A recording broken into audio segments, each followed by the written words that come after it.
So we'll start with the Indian national movement. That is, we are at the last phase. So we need to start from, or else we need to cover the areas from 1940 till 1947. So that is, in today's class, we'll see about the what are all the events that is happening from 1940 till 1943. So that is, in the 3 years வந்து நாம வந்து இன்னைக்கு கிளாஸ்ல we can cover it. So இப்போ இதில் வந்து இந்த 1940 இன்சிடென்ட்ஸ்க்கு முன்னாடி என்ன நடந்துச்சு அப்படிங்கிறது we have covered in the yesterday's class. Okay. So that is the national movements in 1940s அப்படின்னு பார்க்கும்போது ஸோ ஏன் அந்த இயர் வந்து ரொம்ப இம்பார்ட்டன்ட் அப்படின்னு சொல்லி பார்த்தோம்னா that is the World War II, that is outbreak of World War II in 1938. So Government of India Act 1935 pass பண்ணதுக்கு அப்புறம் so there was quite confusions within the persons of Indian National Congress. So what we should do, so how we can criticize, or that is நம்மளோட எதிர்ப்பை எப்படி நம்ம வந்து தெரிவிக்கிறது அப்படிங்கிறது that is the Indian National Congress persons were confused, and அந்த time வந்து it was not the right situation to conduct the mass movements. So அப்படி இருக்கும்போது அவங்க that is Indian National Congress சார்பாக இருந்தது ஒரே ஒரு ஆப்ஷன். என்ன ஆப்ஷன்னா to contest in the elections. அந்த எலெக்ஷன்ஸில் கண்டெஸ்ட் பண்ணுறேன்னு சொன்னதும் அகெயின் that is எப்படி இருந்ததுன்னா there was a divide. காங்கிரஸ்குள்ளே சூரத் ஸ்பிளிட் மாதிரி இன்னொரு ஸ்பிளிட் வரதுக்கான பாசிபிலிட்டிஸ் ஆப்பர்ச்சுனிட்டிஸ் எல்லாமே இருந்தது. காந்தி எலெக்ஷனில் கண்டெஸ்ட் பண்ணக்கூடாதுன்னு சொன்னார். அவரோட இதை வந்து யாருமே லிசன் பண்ணுற மாதிரி இல்லை. ஸோ அதனால் என்ன ஆச்சுன்னா he resigned from the Congress. And அதுக்கப்புறம் ஃபைனலாக they have contest in the election manifestos எல்லாமே சொன்னாங்க. அண்ட் அவுட் ஆஃப் 75 45 ப்ராவின்சஸில் Congress have secured the majority of the seats. And Punjab, that is West Bengal and பஞ்சாபை தவிர மற்ற இடத்துல காங்கிரஸ் தனியாகவும், அங்கே மட்டும் வெஸ்ட் பெங்காலில் மட்டும் பஞ்சாப் அண்ட் வெஸ்ட் பெங்காலில் கோயலேஷன் பார்ட்டி கவர்மெண்ட் ஃபார்ம் பண்ணாங்க. எல்லாம் ஓகே. ஸோ ஒரு 1 year வரைக்கும் it was going on well. So after 1 year என்ன ஆயிடுச்சு அப்படின்னா இந்த 1938ல அஃபீஷியலாக வேர்ல்டு வார் 2 வந்துருச்சு. வேர்ல்டு வார் 2 வந்ததுனால தான் நம்ம காங்கிரஸ் that is இதில் இருந்து மினிஸ்ட்ரியிலேருந்து ரிசைன் பண்ணி வெளியே வந்தோம் அப்படின்னு சொல்லி இந்தியன் நேஷனல் காங்கிரஸில் சொன்னாலும் various reasons. So that is power tussle, then அதுக்கப்புறம் வந்து எந்தெந்த மினிஸ்டர்ஸ்க்கு என்ன மாதிரி பவர்ஸ் வேணும், ஸோ அந்த மாதிரி கொஞ்சம் கரப்ஷன்ஸும் வர ஆரம்பிச்சு. But it is negligible. Okay. So அப்படி இருக்கும்போது இந்த 1940s என்ன நடந்துச்சு, உண்மையாக ஏன் வந்து Indian national Congress British government மினிஸ்ட்ரியிலிருந்து வெளியே வந்தாங்க அப்படின்னு சொல்லி பார்த்தீங்கன்னா, okay. So the second world war, September 1939 எல்லா இடத்துக்கும் ஸ்ப்ரெட் ஆக ஆரம்பிச்சது. செகண்ட் வேர்ல்டு வார் ஸ்டார்ட் ஆகிறதுக்கான காரணம் யாருன்னு பார்த்தீங்கன்னா the Nazi party in the Germany. So Nazi party under the leadership of Hitler. So இப்போ அவங்க வந்து என்ன பண்ணாங்கன்னா, அமைதியாக இருந்த போலாண்டை Germany invaded the Poland. And எதுக்காக அப்படின்னா ஃபார் த எக்ஸ்பேன்ஷன். ஸோ ஹிட்லரோட வியூ என்னன்னா to expand the Germany. So அந்த எக்ஸ்பேன்ஷனுக்காக என்ன பண்ணார் அப்படின்னா so he attack the Poland. Okay.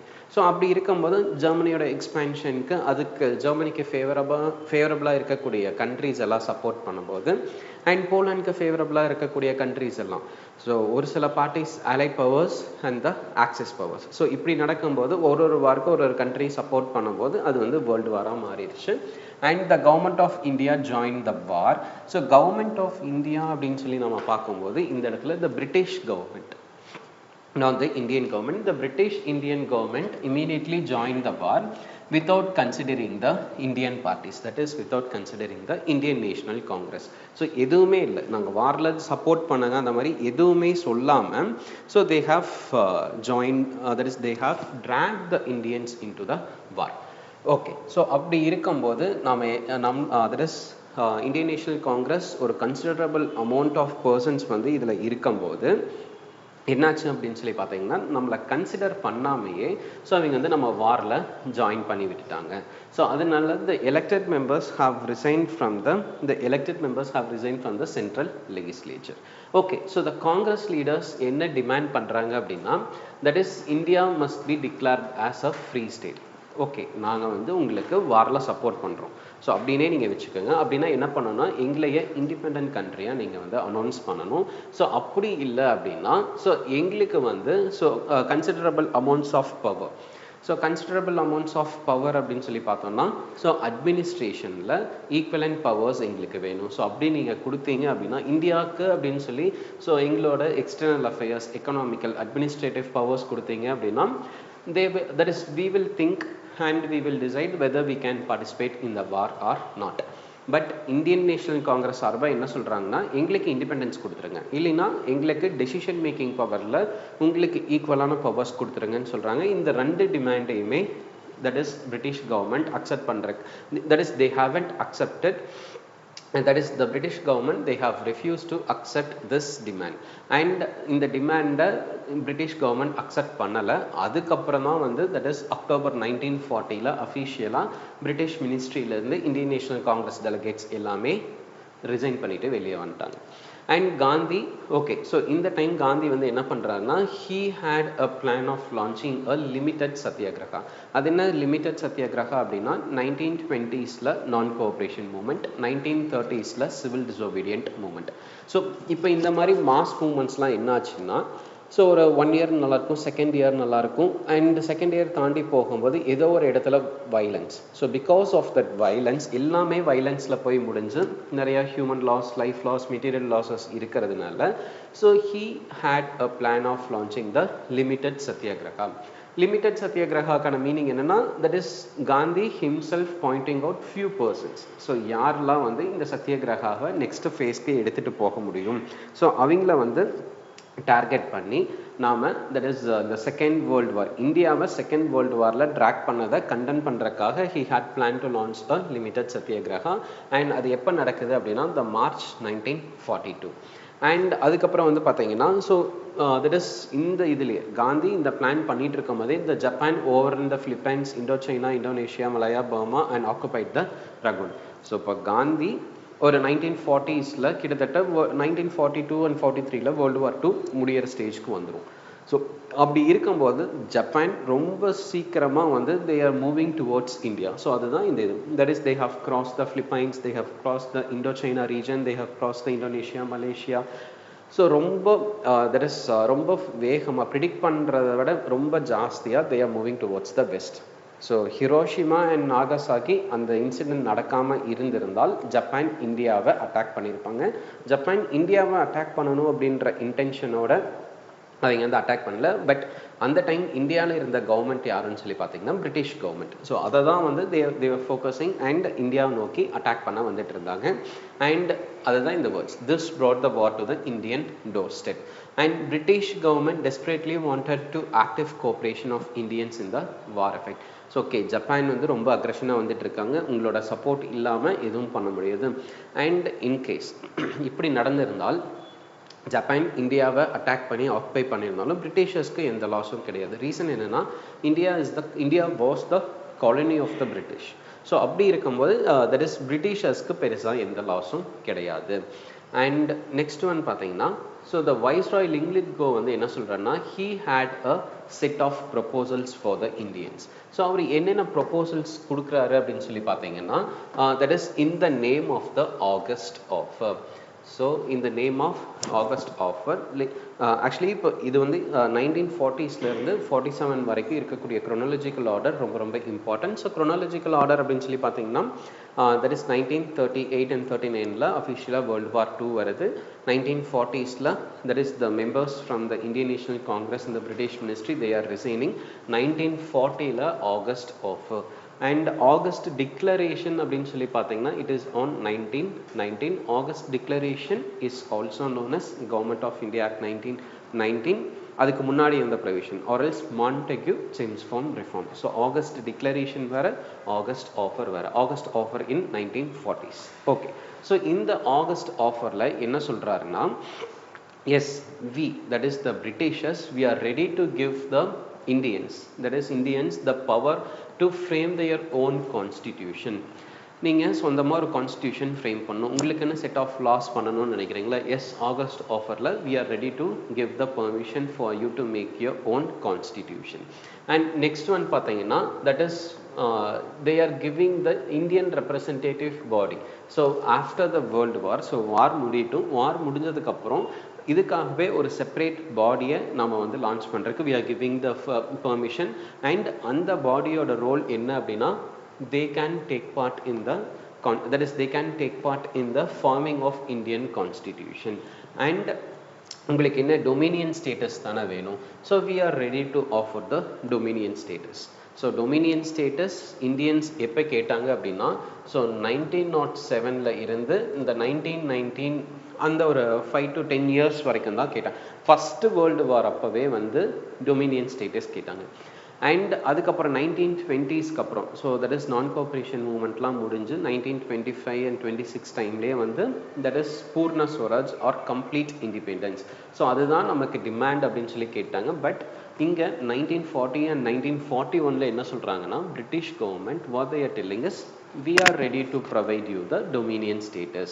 and அதே மாதிரி we are ready to expand the so இது வந்து first one உங்களுக்கு constitution frame பண்றதுக்கு we are giving the permission and ஒரு representative பாடியா ஒரு elected பாடியா நாங்க வந்து இது பண்றோம் third one பாத்தீங்கன்னா viceroy executive council expand பண்ணுவோம் expand பண்ணும்போது இதுல so for example ஒரு 300 persons இதுல இருக்காங்க example 300 persons இருக்காங்க அப்படின்னா அதுல 200 வந்து இந்தியன்ஸும் 100 வந்து Britishers for the first time that is Britishers கம்மியாகவும் இந்தியன்ஸ் ஜாஸ்தியாகவும் இதில் மென்ஷன் பண்ணுறோம் ஸோ வைஸ்ராய்ஸ் எக்ஸிக்யூட்டிவ்ஸில் இருக்கும் that is ஒயிட்ஸு கம்பேர் பண்ணும்போது இந்தியன்ஸ் கன்சிடரபிள் அமௌண்ட்டில் அதிகமாக இருக்கலாம் இருக்கிற மாதிரி ப்ரொவிஷன்ஸ் கொண்டு வரோம் அப்படின்னு சொல்கிறாங்க பட் ஸோ என்னதான் உங்களுக்கு that is number of executive கவுன்சில்ஸில் இருக்கக்கூடிய மெம்பர்ஸை இன்க்ரீஸ் பண்ணாலும் the final decision making powers like defense, finance and home ministry so in the moon 1 2 and 3 so defense finance and the home ministry so it will remain under the British so எல்லா important இதுவுமே பிரிட்டிஷர்ஸ்க்கு கீழே தான் இருக்கும் மற்ற இதெல்லாம் தான் வந்து உங்ககிட்ட இருக்கும் அப்படிங்கிறது பிரிட்டிஷர்ஸ் சொல்றாங்க and அதுக்கப்புறம் வார் முடிஞ்சதுக்கப்புறம் so that is they are ready to set up the advisory council so வார்ல என்னென்ன ப்ராப்ளம்ஸ் இருந்துச்சு இந்தியாவுக்கு என்னென்னலாம் லாசஸ் இருந்துச்சு அண்ட் அதை எப்படி ஓவர் கம் பண்ணுறது அப்படிங்கிறதுக்காக ஒரு அட்வைசரி கவுன்சில் நம்ம செட்டப் பண்ணுறோம் அண்ட் அது மட்டும் இல்லாமல் இந்த அட்வைசரி கவுன்சிலில் இன்னொரு அஷூரன்ஸ் என்ன கொடுக்குறாங்கன்னா ஸோ மைனாரிட்டிஸை டார்கெட் பண்ணுறாங்க so they won't be any transfer of power so there won't be any transfer of power so if the authority is directly denied by a large and powerful elements of Indian national life so இப்போ in case நாங்கள் வந்து transfer of powers கொடுக்குறோம் இல்லை minorities ஏதாச்சும் இது பண்ணுறோம் அப்படின்னாலும் so the minorities won't get affected so அந்த ஒரு இதில் that is இவங்க வந்து கிளியராக சொல்கிறாங்க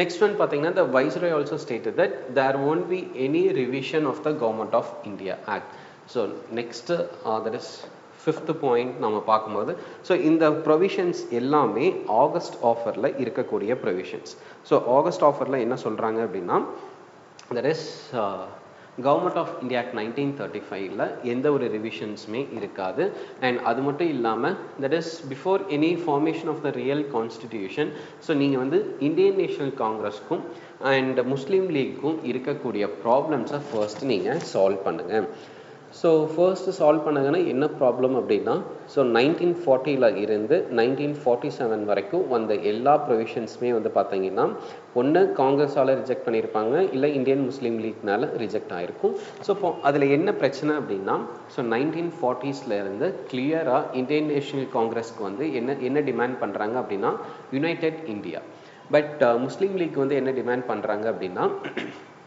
that is we want the partition so நீங்க வந்து in case if you are that is Muslim League is requesting the Britishers என்ன request பண்றாங்க அப்படின்னா in case if you are ready to transfer the power so அப்போ அந்த power transmission நடக்கணும் அப்படின்னா இந்தியாவை டிவைட் பண்ணி separate state for the Muslims Islamic population ஜாஸ்தியாக இருக்கக்கூடிய இதை நீங்கள் செப்பரேட் பண்ணிவிட்டு அதுக்கப்புறம் தான் you must think of the transfer of power so அதனால ஆல்வேஸ் ஸோ கிட்டத்தட்ட ஒரு 3 or 4 years வரைக்கும் இந்த difference of opinion between the Indian national Congress and the Muslim League prevalent so அதனாலேயே பிரிட்டிஷர்ஸ் வந்து ஓகே அதை ஃபஸ்ட்டு திரிங்கன்னு சொல்லி they were postponing the granting independence to India so இந்த 5 major important provisions of the August offer இதை அப்படியே வந்து Indian national காங்கிரஸும் முஸ்லீம் லீக்கும் ரிஜெக்ட் பண்ணிட்டாங்க so no doubt about it அவங்களோட ரெஸ்பான்ஸ் என்ன அப்படின்னா completely they have rejected the provisions of Indian National that is provisions of the August offer. Okay, so that is எங்கே நடக்குது அப்படின்னா எந்த இடத்துல அவங்க ரிஜெக்ட் பண்ணாங்கன்னா ஆகஸ்ட் 1940 வார்தா அப்படின்ற ஒரு பிளேஸில் ஒரு மீட்டிங் நடக்குது. ஸோ அந்த மீட்டிங்கில் they have rejected the offer of this. And that is எதனால ரிஜெக்ட் பண்ணுறாங்கன்னா எங்களோட இப்போ அட் ப்ரெசென்ட் இது என்னன்னு சொல்லி பார்த்தீங்கன்னா complete freedom or complete independence. And அது மட்டும் இல்லாமல் ஜவஹர்லால் நேரு வந்து என்ன சொல்கிறாருன்னா, ஸோ நீங்கள் டொமினியன் ஸ்டேட்டஸ் அப்படின்னு நீங்கள் சொல்கிறீங்க. ஸோ அந்த டொமினியன் ஸ்டேட்டஸ் அவர் எப்படி கிரிட்டிசைஸ் பண்ணுறாருன்னா, it is like a dead as a door nail. So dead as a door nail அப்படிங்கிறது it is like a double quotes word. இப்போ ரீசெண்டாக இல்லை ஒரு 1 or 2 இயர்ஸாக வந்து ஏதோ ஒரு கொஷின் இந்த மாதிரி ஒரு வேர்ட்ஸை மட்டும் வச்சு கேட்குறாங்க. ஸோ டபுள் கோட்ஸ் மட்டும் கொடுத்து கேட்குறாங்க. ஸோ தட் இஸ் எங்கே எதில் கேட்குறாங்கன்னா மெயின்ஸ் பெர்ஸ்பெக்டிவில் கேட்குறாங்க 1 or 2 questions. ஸோ அப்படி கேட்டாலும் we can have a separate class for that. So இந்த மாதிரி important that is double quotes வேர்ட்ஸ்லாம் நம்ம வந்து ஒரு 10 to 15 கோட்ஸ் பர் சாப்டர் இல்லைன்னா ஒரு 2 to 3 சாப்டர்ஸ்க்கு 15 கோட்ஸ் நம்ம கலெக்ட் பண்ண முடியும். அப்படி கலெக்ட் பண்ணிட்டோம் அப்படின்னா we can have a separate discussion regarding these codes. Okay, next one. So INC ஏன் ரிஜெக்ட் பண்ணுறாங்கன்னா we want complete independence, dominion statusலாம் வேண்டாம், அதனால we are rejecting the August offer. வேறு எந்த ப்ரொவிஷன்ஸுமே இல்லை. அண்ட் முஸ்லீம் லீக் ஏன் வந்து ரிஜெக்ட் பண்ணுறாங்க அப்படின்னா நீங்கள் பார்ட்டிஷன் பண்ணலைன்னு சொல்கிறீங்க, நாங்கள் பார்ட்டிஷன் பண்ணணும்னு சொல்லி கேட்குறோம். ஸோ அதனால we are also rejecting it. So Mahatma Gandhi okay already வந்து he was ready that is ready to launch the individual satyagraha. So அப்படி இருக்கும்போது okay Gandhi initiated the individual satyagraha. So எதுக்காக individual satyagraha அண்ட் அதோட utmost aim என்ன அப்படின்னு சொல்லி பார்த்தீங்கன்னா the right to free speech. So freedom of speech, and the freedom of speech இது that is the British government's various actsனால அவங்க வந்து cancel பண்ணியிருந்தாங்க, இதை வந்து இம்போஸ் பண்ணணும். நெக்ஸ்ட் ஒன் பார்த்தீங்கன்னா he voluntarily or intentedly avoided the mass satyagraha. So reason என்ன அப்படின்னு சொல்லி பார்த்தீங்கன்னா so he doesn't want violence anymore. So 1920ஸ்லையும் 1930ஸ்லையும் இருந்த non cooperation movement and civil disobedient movement அந்த டைமில் இருந்த peopleோட mind set is different. But despite of the differences Mahatma Gandhi is not ready to take next movement or next step to the that is he is not at all interested in launching the mass movements. So எந்த ஒரு mass moments நடத்தினாலும் அது வந்து at last வயலன்ஸில் தான் போய் முடியுது. So அதனால what he thought is he thought to launch the individual satyagraha. And அந்த individual satyagrahவும் the leaders யார் யாருன்னு சொல்லி காந்தியை செலக்ட் பண்ணுறது the first individual satyagrahi. So இதுவும் நமக்கு prelims perspectiveல கொஷின்ஸ் கேட்டிருக்காங்க. the first individual satyagraha is Acharya Vinoba Bhave and followed by Jawaharlal Nehru, and third one is Brahma Dutt. So these 3 persons were the individual satyagrahis, and all the 3 were jailed for launching the or taking part in the individual satyagraha. So actually இதில் இந்த satyagraha start ஆகிறதுக்கு முன்னாடி காந்தி வந்து ஒரு சில clear instructions கொடுத்துருப்பாரு. என்ன அப்படின்னா that is this is the plan of the satyagraha. So these persons were the first set of leaders. In case அந்த set of leaders வந்து அரெஸ்ட் பண்ணிட்டாங்க அப்படின்னா நெக்ஸ்ட் set of leaders வந்து நீங்கள் you want to take her. So அதே மாதிரி next hierarchical பொசிஷன்ஸில் இருக்கக்கூடியவங்க you want to take forward the movement and you want to make this movement a successful. சரி, இந்த சத்யாகிரகா மூவ்மெண்ட் அப்படிங்கிறது என்ன ஆச்சு அப்படின்னா so it is none other than it is a march. So it is a march towards the Delhi fort. So it is also known as the Delhi Chalo movement. So இப்போ இதில் வந்து என்ன சொல்கிறாங்கன்னா in case if these persons reached the Delhi and that is அந்த ஃபோர்ட்டை வந்து encircle பண்ணிட்டாங்க அப்படின்னா இது என்ன ஆகும் அப்படின்னு சொல்லி பார்த்தீங்கன்னா ஸோ that is நம்மளோட லாஸ், ஸோ நம்மளோட ரெக்குவயர்மெண்ட் ஃபுல்ஃபில் ஆகும் அண்ட் பிரிட்டிஷ் கவர்மெண்ட்ஸை நம்ம டிஃபீட் பண்ணுற மாதிரி. So like that so the Acharya Vinoba Bhave, Nehru and Brahma that they started the marching towards the Delhi, that is known as the Delhi Chalo movement. And இதே மூமெண்ட் ஸோ இது வந்து எப்போ நடந்துச்சுன்னா 1940s நடந்துச்சு. ஸோ இதே மூமெண்ட் த சேம் நேமில் டெல்லி சாலோ மூமெண்ட் அப்படிங்கிற இதில் ஸோ கரெக்டாக at the time of pandemic, so 2019 and 2020 the protesters, so that is the farmers from Punjab, so அவங்க வந்து the tractorsல இருந்து டெல்லி ஃபோர்ட்டை encircle பண்ணுறோம் because of the national agriculture policy and அந்த bill pass பண்ணதுனால that is the பார்லிமெண்ட்டை நோக்கி அந்த rally பண்ணாங்க. So அதுக்கும் வந்து என்ன நேம் வச்சாங்க அப்படின்னா Delhi Chalo movement. Okay, So this movement failed. So இதுதான் வந்து வருது. So mass movements, Gandhi, he was successful in conducting the mass movements and அதோட success rate எல்லாமே நல்லா இருந்தது. But this individual satyagraha has been failed to pick up the steam and it was aborted in December 1940 itself. So ஏன் fail அப்படின்னு சொல்லி பார்க்கும்போது that is Britishers இவங்க expect பண்ணதோட இண்டிவிஜுவல்ஸாக இருந்தாங்க, ஈஸியாக வந்து இந்த மூமெண்ட்டை ஸ்டாப் பண்ண முடிஞ்சது. And after the failure of the August offer, the British government sent the Cripps mission to India for the garner the Indian support for the war. So பிரிட்டிஷர்ஸ்க்கு இப்போ அட்மோஸ்ட் எய்ம் என்ன அப்படின்னா இந்தியன்ஸ் வாரில் support பண்ணணும். இந்தியன்ஸோட support இல்லாமல் பிரிட்டிஷர்ஸ்னால succeed பண்ண முடியாது. அதனால ஃபர்ஸ்ட் எஃபர்ட் என்ன எடுக்கிறாங்கன்னா August offer. So August offer is a failure one. And அதுக்கப்புறம் வந்து that is the Indians August offer, that is individual satyagraha. So individual satyagraha a failure one. Next step by the Britishers அப்படின்னு சொல்லி பார்த்தீங்கன்னா the Cripps mission. Let's see about the that is கொஞ்சம் individual satyagraha அப்படின்னு சொல்லி பார்த்தோம் அப்படின்னா, so that is it was a direct result of the August offer and both the Congress and Muslim League rejected the August offer. So Gandhi mass movement ku it is not a favorable condition. So adinala enna pantarna he launched the individual satyagraha, but the Congress socialistic leader and All India Kisan Sabha were in favor of that is immediate struggle. So இப்போ that is காங்கிரஸில் த socialism இல்லைன்னா காங்கிரஸ் பார்ட்டிக்குள்ளேயே ஒரு left wing extremism develop ஆக ஆரம்பிச்சது.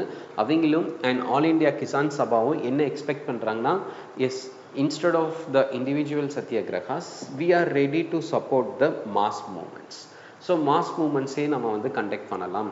And Gandhi வந்து என்ன சொல்கிறாருன்னா, Gandhi was convince that British would not modify their policy towards India. நீங்கள் வந்து எந்த மாஸ் மூமெண்ட்ஸ் வேணாலும் பண்ணுங்கள், எந்த ஸ்டெப்ஸ் வேணாலும் எடுங்க, பிரிட்டிஷர்ஸ் ஒரு துளி அளவு கூட இந்தியாவுக்கு ஃபேவரபுளாக எந்த ஒரு டெசிஷனுமே அவங்க எடுக்க மாட்டாங்க.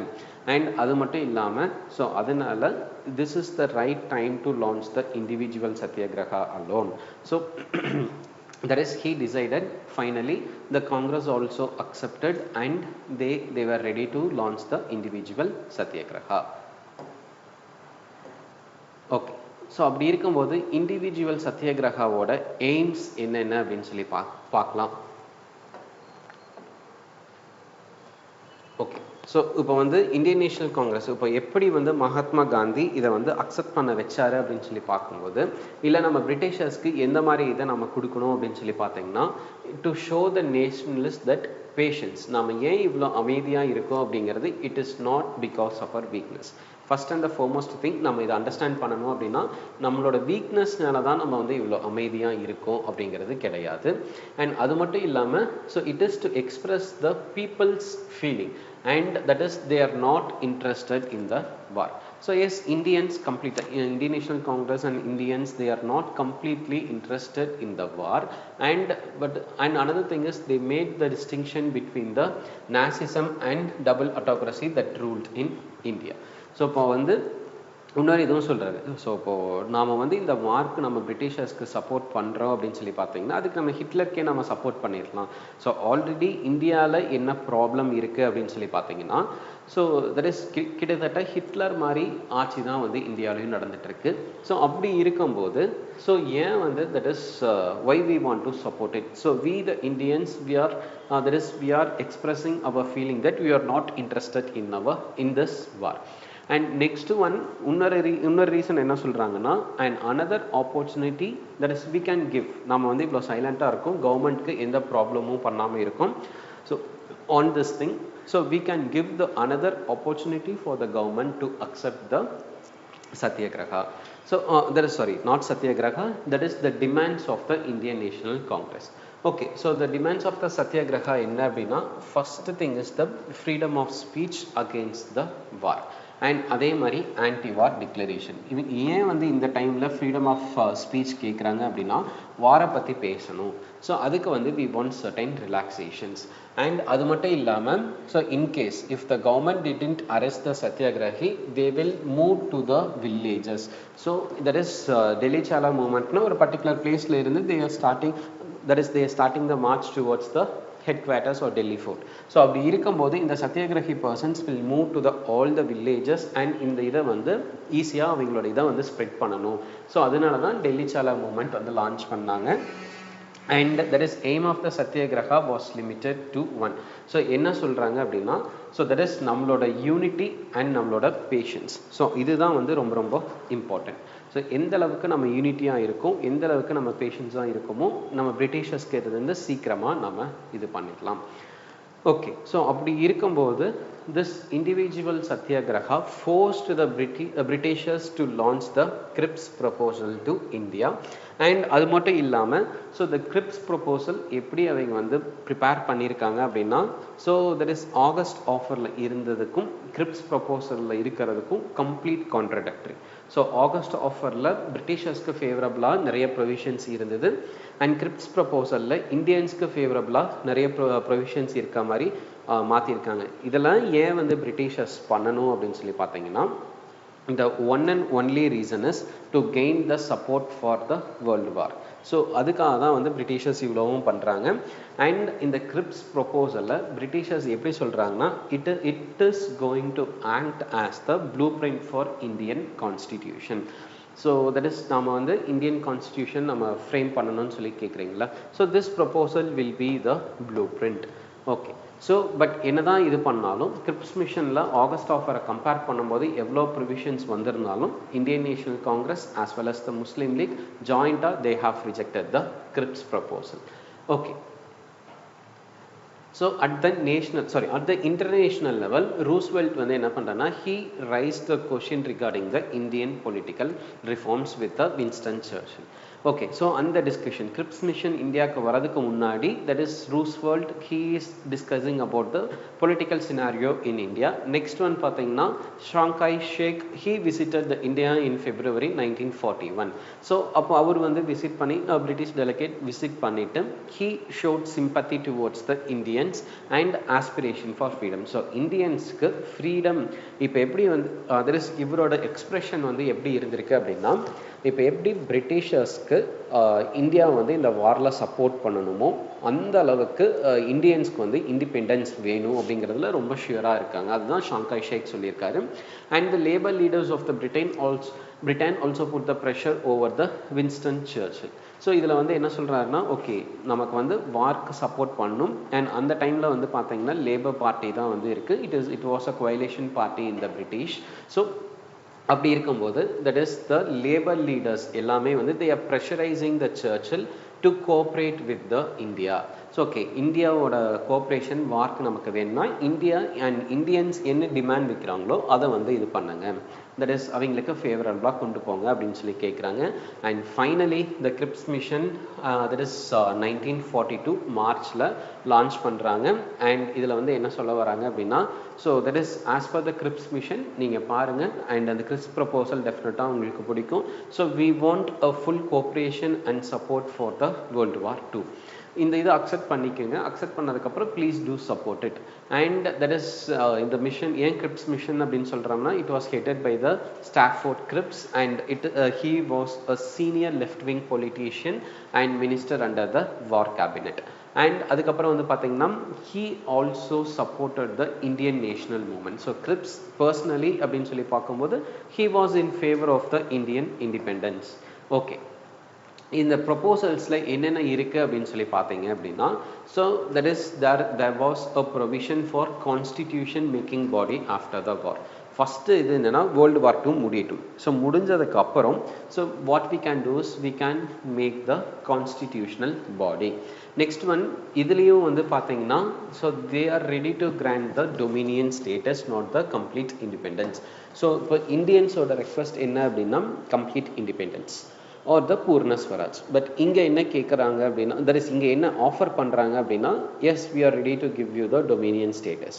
அண்ட் அதுக்கப்புறம் வந்து பார்த்தீங்கன்னா the constituent assembly. So Indian constitution எப்படி ஃபார்ம் ஆச்சுன்னா with the help of the constituent assembly members. In the constituent assembly shall be elected from the provinces and nominated from the princely states. அப்போ இந்தியன்ஸ்க்கு என்ன பிடிக்கல அப்படின்னா இந்த nomination அப்படிங்கிறது பிடிக்கல. So நமக்கு வந்து எலெக்டட் அப்படிங்கிறது எல்லாமே எலெக்டடாக தான் இருக்கணுமே தவிர there should not be any nomination. Okay, and next one பார்த்தீங்கன்னா the Pakistan's demand were partly accepted.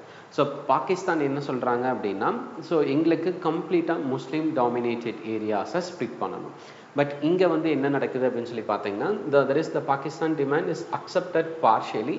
So என்ன சொல்கிறாங்கன்னா we are ready to give freedom for the provinces who didn't want to join the constitution. So இப்போ that is ஒரு United India and பாகிஸ்தானாக இருக்குது. So இப்போ அதில் யார் யாரெல்லாம் கான்ஸ்டியூஷன் கூட ஜாயின் பண்ணுவோம் பண்ணிக்கிங்க, ரிமைனிங் இருக்கிற இதை வந்து நாங்கள் உங்களை செப்பரேட்டாக நம்ம வந்து பிரிக்கிறோம். we can have a separate agreement with the Britishers. And அது மட்டும் இல்லாமல் ஸோ தட் இஸ் இது எல்லாமே ஓகே, உங்களுக்கு செப்பரேட் கான்ஸ்டிடியூஷன் கொடுக்குறோம், டொமினியன் ஸ்டேட்டஸ் கொடுக்குறோம், பாகிஸ்தானுக்கு எந்தெந்த பீப்புள் ஃபேவரபுளாக இல்லையோ ஸோ அவங்கெல்லாம் நீங்கள் வந்து you can remain independent. But so இந்த meantime so defence of India, the finance and again the most important officers will remain in under the hands of the Britishers. உங்களுக்கு என்ன தேவையோ அது மட்டும் தான் கொடுப்போமே தவிர we won't offer the complete independence. So அப்போது ஆப்வியஸாக இதுதான் வந்து கிரிப்ஸ் மிஷனோட ப்ரப்போசலாக இருந்திருந்ததுன்னா டெஃபினட்டாக முஸ்லீம் லீக்கும் இந்தியன் நேஷனல் காங்கிரஸும் என்ன பண்ணியிருப்பாங்க அப்படின்னா they would have rejected it. So 1940 வந்து August offer failure and 1940 அதுக்காக இண்டிவிஜுவல் சத்தியாகிரகா லான்ச் பண்ணாங்க. அதனால தான் கிரிப்ஸ் மிஷன் வந்துச்சு. அப்போ கிரிப்ஸ் மிஷனும் failure. So Cripps mission failure ஆச்சுன்னா என்ன பண்ணியிருக்காங்கன்னா they have launch the quit India movement. So இதுதான் வந்து இந்த ஏரியாவில் இருக்கக்கூடிய க்ரோனாலஜி. ஓகே, ஸோ இப்போ இதில் வந்து என்ன சொல்கிறாங்க அப்படின்னா ஸோ தட் இஸ் கிரிப்ஸ் ப்ரொபோசல்ஸை they are starting criticizing it. So it is like a propaganda device for the US and Chinese consumption. So நீங்கள் ஏதோ ஒரு இதுக்கு தட் இஸ் அடுத்தவங்க வந்து எங்களை வந்து யூஸ் பண்ணிக்கிறக்காக நீங்கள் கொடுக்குற ப்ரொபோசல்ஸ் மாதிரி இருக்குது. And we doesn't need the dominion status. We want only the elected representatives from all the parts, that is the princely states இருக்கட்டும் இல்லை பிரிட்டிஷோட இதாக இருக்கட்டும் இல்லை எந்த இதுவாக இருந்தாலும் we want only the elected representatives, not the nominated members. And அதே மாதிரி ப்ராவின்சஸ்க்கான ரைட்ஸ் வந்து என்னன்னு சொல்லி பார்த்தீங்கன்னா so that is there should not be any divided or scattered thing. We want an undivided united India. So அது princely ஸ்டேட்ஸாக இருக்கட்டும், autonomous ஸ்டேட்ஸாக இருக்கட்டும், இல்லை பாகிஸ்தான் டிமாண்ட் பண்ணுறதா இருக்கட்டும், எதுவாக இருந்தாலும் ஸோ வந்து யுனைட்டடாக ஒரே ஒரு பிளேஸாக இருந்தால் மட்டும்தான் we will accept it. And so Cripps ப்ரொப்போசலில் இன்னொரு இது என்ன ஐடென்டிஃபை பண்ணாங்கன்னா ஸோ நீங்கள் வந்து டொமினியன் ஸ்டேட்டஸ் தரேன்னு சொல்கிறீங்க. So we are requesting the complete independence. But நீங்கள் அந்த டொமினியன் ஸ்டேட்டஸ் தரேன்னு சொன்னதை இமீடியட்டாக பண்ணுவேன், இல்லை இந்த வார் முடிஞ்சுன்னு சொல்கிறீங்க. வார் எப்போ முடியுங்கிறது அந்த டைமில் யாருக்குமே தெரியாது. So that is absence of any plan for the immediate transfer. So நீங்கள் இமீடியட்டாக எங்களுக்கு அந்த பவர் ட்ரான்ஸ்ஃபர் சொல்கிறீங்க அப்படின்னா ஸோ அதோட இது வந்து it is not clear. And அது மட்டும் இல்லாமல் that is there is no நீங்கள் வந்து ட்ரான்ஸ்ஃபர் ஆஃப் பவர்ஸ் இந்த ஏரியாஸ்லலாம் கொடுக்குறேன்னு சொல்கிறீங்க. But it is not consider as a real share of the power. Okay, so ஏன் வந்து அது வந்து ரியல் ஷேர் ஆஃப் பவர் இல்லை அப்படின்னு சொல்லி சொல்கிறாங்கன்னா ஸோ எந்த ஒரு கண்ட்ரிக்கு defence, external affairs and finance and nuclear so இந்த மாதிரி இருக்கிறது வந்து அவங்களுக்கு ஃபுல் பவர் இருக்குன்னு சொல்லி பார்த்தீங்கன்னா ஸோ அப்போ தான் வந்து தே ஆர் ஸோ அந்த டைமில் தான் வந்து they are having the real power. Okay, next one, so government, that is the British Indian government, they are planning to retain the supremacy over the global issues and they are not ready to accept to grant the complete independence. And அதே மாதிரி முஸ்லீம் league criticised. Okay, நாங்கள் வந்து August offer compare பண்ணும்போது இந்த இடத்துல so யாரெல்லாம் interest இல்லையோ so பிளபசைட் conduct பண்ணியோ இல்லை யாருக்கெல்லாம் வந்து இன்ட்ரெஸ்ட் இல்லாமல் இருக்கோ அவங்கள வந்து நீங்கள் வந்து that is you can form as a separate union னு சொல்கிறாங்க. பட் முஸ்லீம் லீக் இப்போவும் கிளியராக என்ன சொல்கிறாங்கன்னா you want to divide the Muslim populated area as a separate state. So அப்போ வந்து பார்த்தீங்கன்னா ஃபைனலாக டிவைட் ஆனது எப்படின்னா west Pakistan and east Pakistan and 1970s Bangladesh revolution வாரில் so Bangladesh have got independence and east பாகிஸ்தானோட கண்ட்ரோலை ரிமூவ் பண்ணி Bangladesh established as a separate state. Okay so இப்போ அப்படி இருக்கும்போது so that is we are not that is the முஸ்லீம் லீக் என்ன சொல்கிறாங்க அப்படின்னா so we are not ready with the provisions you offer to frame the constituent assembly and அது மட்டும் இல்லாமல் நீங்கள் வந்து so the self determination and முஸ்லீம்ஸோட தட் இஸ் பிளபசைட் அப்படிங்கிறதெல்லாம் வந்து ஒர்க் அவுட் ஆகாது ஸோ முஸ்லீம்ஸ் எங்கே டாமினேட்டடாக இருக்காங்களோ we are the representatives of the entire Muslim population and நாங்கள் கேட்குறதா வந்து என்டையர் முஸ்லீம் பாப்புலேஷனோட டிமாண்ட்ஸ் ஸோ அப்படின்னு ரெக்வெஸ்ட் பண்ணி Muslim league is rejecting the Cripps proposal so Indian national காங்கிரஸும் என்ன சொல்கிறாங்கன்னா டொமினியன் ஸ்டேட்டஸ் வேணால் கம்ப்ளீட் இண்டிபெண்டன்ஸ் எங்களுக்கு நாமினேட்டட் வேண்டாம் எல்லா இதுலேயும் elected members constituent assembly form பண்ணுறதுக்கு எலெக்டட் மெம்பர்ஸ் மட்டும்தான் வேணும் அண்ட் அதே மாதிரி you should not divide the India and that is you should not divide India ன்னு சொல்லி கேட்குறாங்க and another information என்ன அப்படின்னு சொல்லி பார்த்தீங்கன்னா there is no real transfer of power and நீங்கள் எப்போ இந்த transfer of power இந்த provisions எல்லாம் கொடுப்பீங்க அப்படிங்கிறதும் it is completely unclear and other groups இப்போ Indian National Congress ரிஜெக்ட் பண்ணிட்டாங்க முஸ்லீம் லீக் ரிஜெக்ட் பண்ணிட்டாங்க some other political parties வந்து என்ன சொல்கிறாங்க அப்படின்னா they are also objected to the provinces rights to cede so இப்போ ஏன் அந்த ப்ராவின்சஸில் இருக்கக்கூடியவங்க ஏன் இதை வந்து அப்ஜெக்ட் பண்ணுறாங்கன்னா இப்போது for example let us consider this as an undivided India so இப்போ இதில் வந்து இந்த டெரிட்டரிஸ் மட்டும்தான் British occupied territories and remaining இருக்கிறதெல்லாம் வந்து இண்டிபெண்டன்ட் பிரின்ஸ்லி ஸ்டேட்ஸ் ஸோ அப்போது ஏன் இங்கே இருக்கக்கூடிய independent princely states that is oppose பண்ணுறாங்க அப்படின்னா அவங்களோட பவர்ஸ் வந்து போயிடும் ஸோ அண்ட் அதே மாதிரி Hindu Mahasabha they criticise the basis of right yes they are also எங்களோட டெரிட்டரிஸை இது பண்ணுறதுக்கு that is we are not interested next depressed classes அப்படின்னு சொல்லி பார்த்தீங்கன்னா தட் இஸ் எங்களோட இது என்னென்னா that is the partition would leave them at the mercy of the caste Hindus so depressed கிளாஸஸோட தாட் என்னவா இருக்குன்னா நீங்கள் பார்ட்டிஷன் பண்ணி விட்டிங்கன்னா நீங்கள் எங்களை ஹிந்துஸ்குள்ளே விட்டுருவீங்க ஸோ அப்போ ஹிந்துஸ் அண்ட் டெப்ரெஸ்ட் கிளாஸஸ் அப்படின்னு சொல்லி பார்க்கும்போது அந்த cost divisions will be prevalent and எங்களோட ரைட்ஸ் வந்து இருக்காது அண்ட் த சீக்ஸ் ஏன் வந்து பார்ட்டிஷன் இது பண்ணுறாங்க அப்படின்னா you will take away the Punjab from our side so ஒவ்வொருத்தருக்கும் ஒவ்வொரு பிரச்சனை ஸோ இப்போ இந்தியன் நேஷனல் காங்கிரஸ் மட்டும்தான் பார்ட்டிஷன் வேணும்னு சொல்லி கேட்குறாங்களே தவிர மற்றவங்களுக்கும் அவங்களோட டெரிட்டரி அவங்களோட ரூல் அண்ட் அவங்களோட பவர்ஸ் அண்ட் அவங்களோட டெசிக்னேஷன் இது எல்லாமே போயிடும் அப்படின்னு சொல்லி ரெகக்னைசேஷன்ஸ் எல்லாமே போயிடும் அப்படின்றதுனால what they are doing is so they are criticizing this or else they are rejecting the Cripps mission. And next one is another reason for the failure is incapacity of the Cripps to go beyond the draft declaration and adaptation of the rigid take or leave it. So அப்போ grips வந்து that is ஒரு senior minister இந்த British government அவர் வராரு இந்த மாதிரி provisions எல்லாம் சொல்கிறாரு so ப்ரொவிஷன்ஸை சொல்லிட்டு பெருசாக வந்து he didn't try to impose the Cripps mission over India so ஏன் வந்து he didn't imposes already he is in favour of ஆர்எல்ஸ் he was in favour of Indian national movement இந்தியன்ஸ்க்கு சப்போர்ட் பண்ணணும் அப்படின்ற தாட்டில் இருந்தார் ஸோ அப்படி இருக்கும்போது ஸோ அவர் வந்து he failed to insist these words so that is உங்களுக்கு இதுதான் ஸோ எதர் நீங்கள் வந்து அக்செப்ட் பண்ணுங்கள் இல்லைனா விட்டுருங்க ஸோ அப்படின்ற மாதிரி எதுவுமே ரொம்ப இதாக இது பண்ணல அண்ட் இந்த ஆட்டிடியூட் என்னாச்சு அப்படின்னா it pushed to the deadlock situation so ஒரு டெட்லாக் ஸோ ஒவ்வொரு பார்ட்டிஸும் ஒவ்வொரு ரெக்குவயர்மெண்ட்ஸ் வைக்கிறாங்க இந்தியன் நேஷனல் காங்கிரஸ் என்னடானா யூனிட்டி வேணுங்கிறாங்க முஸ்லீம் லீக் என்னடாங்கன்னா செப்பரேட் பண்ணுங்கன்னு சொல்கிறாங்க அண்ட் கம்ப்ளீட் இண்டிபெண்டன்ஸ் வேணும்னு சொல்லி கேட்குறாங்க ஸோ ப்ராவின்சஸ் வந்து நாங்கள் வந்து டிவைடடாகவே இருக்கோம் பிரின்ஸ்லி ஸ்டேட்ஸ் நாங்கள் டிவைடடாகவே இருக்கோம் அப்படின்னு சொல்லி கேட்குறாங்க ஸோ அப்படி இருக்கும்போது என்னாச்சு அப்படின்னா so it entered in to the deadlock situation so பிரிட்டிஷர்ஸும் எந்த டெசிஷனும் எடுக்க முடியல இந்தியன் நேஷனல் காங்கிரஸும் அவங்களோட டெசிஷனில் இருந்து மாறுறதுக்கு எந்த ஒரு இதுவும் கிடையாது ஓகே ஸோ அப்போ கிரிப்ஸ் வந்து என்ன சொல்கிறாரு அப்படின்னா so he had the talks of the cabinet and national government but later on வந்து என்ன ஆயிடுச்சு அப்படின்னா so that is he had the only option that the expansion of the executive council so இப்போ இதில் வந்து இனிஷியலாக என்ன சொல்கிறாருன்னா we can form a cabinet and we can form the national government எல்லா ஆப்ஷன்ஸும் நான் உங்களுக்கு கொடுக்குறேன் அந்த ஐடியாவில் தான் வந்தார் பட் அட்லாஸ்ட் வந்து என்ன ஆயிடுச்சு அப்படின்னா ஃபைனலி ஸோ நீங்கள் அக்செப்ட் பண்ணீங்க அப்படின்னா இமீடியட்டாக நம்ம என்ன பண்ணலான்னு சொல்லி பார்க்கலாம்னா we can expand the executive council So இதுதான் வந்து அவங்க கொடுத்த last option.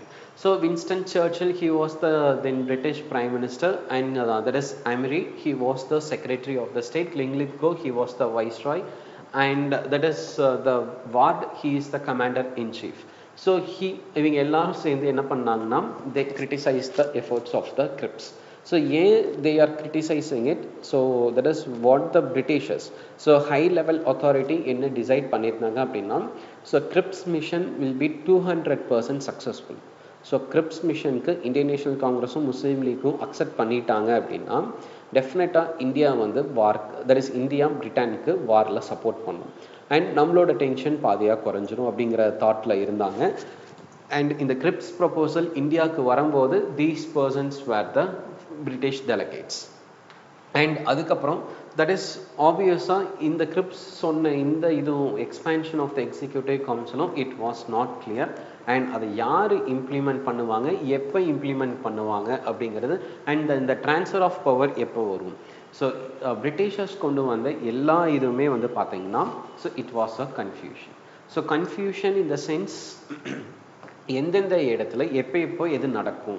ஸோ ஒரு பிளாங்காக நாங்கள் உங்களுக்கு இதெல்லாம் ஆஃபர் பண்ணுறோம், நீங்கள் சப்போர்ட் பண்ணுங்கள். ஸோ ஒன்ஸ் அகெயின் த பிரிட்டிஷர்ஸோட இன்டென்ஷன் என்னென்னா to pull the Indians in to the trap of the Britishers. But இந்த டைம் 1940s இருந்து பிரிட்டிஷர்ஸ் என்ன பண்ணாலும் Indians they were not ready to fell in to the trap. So officially the Cripps mission have failed. Okay, so Cripps mission நடந்துட்டு இருக்கும்போது and world war 2 நடக்கும்போது இந்தியாவில் famine like conditions. So the famine வந்து பார்த்தீங்கன்னா 1943 மட்டும் நடக்கல. So நிறைய time வந்து ஃபெமைன்ஸ் வந்து நடந்திருக்கு.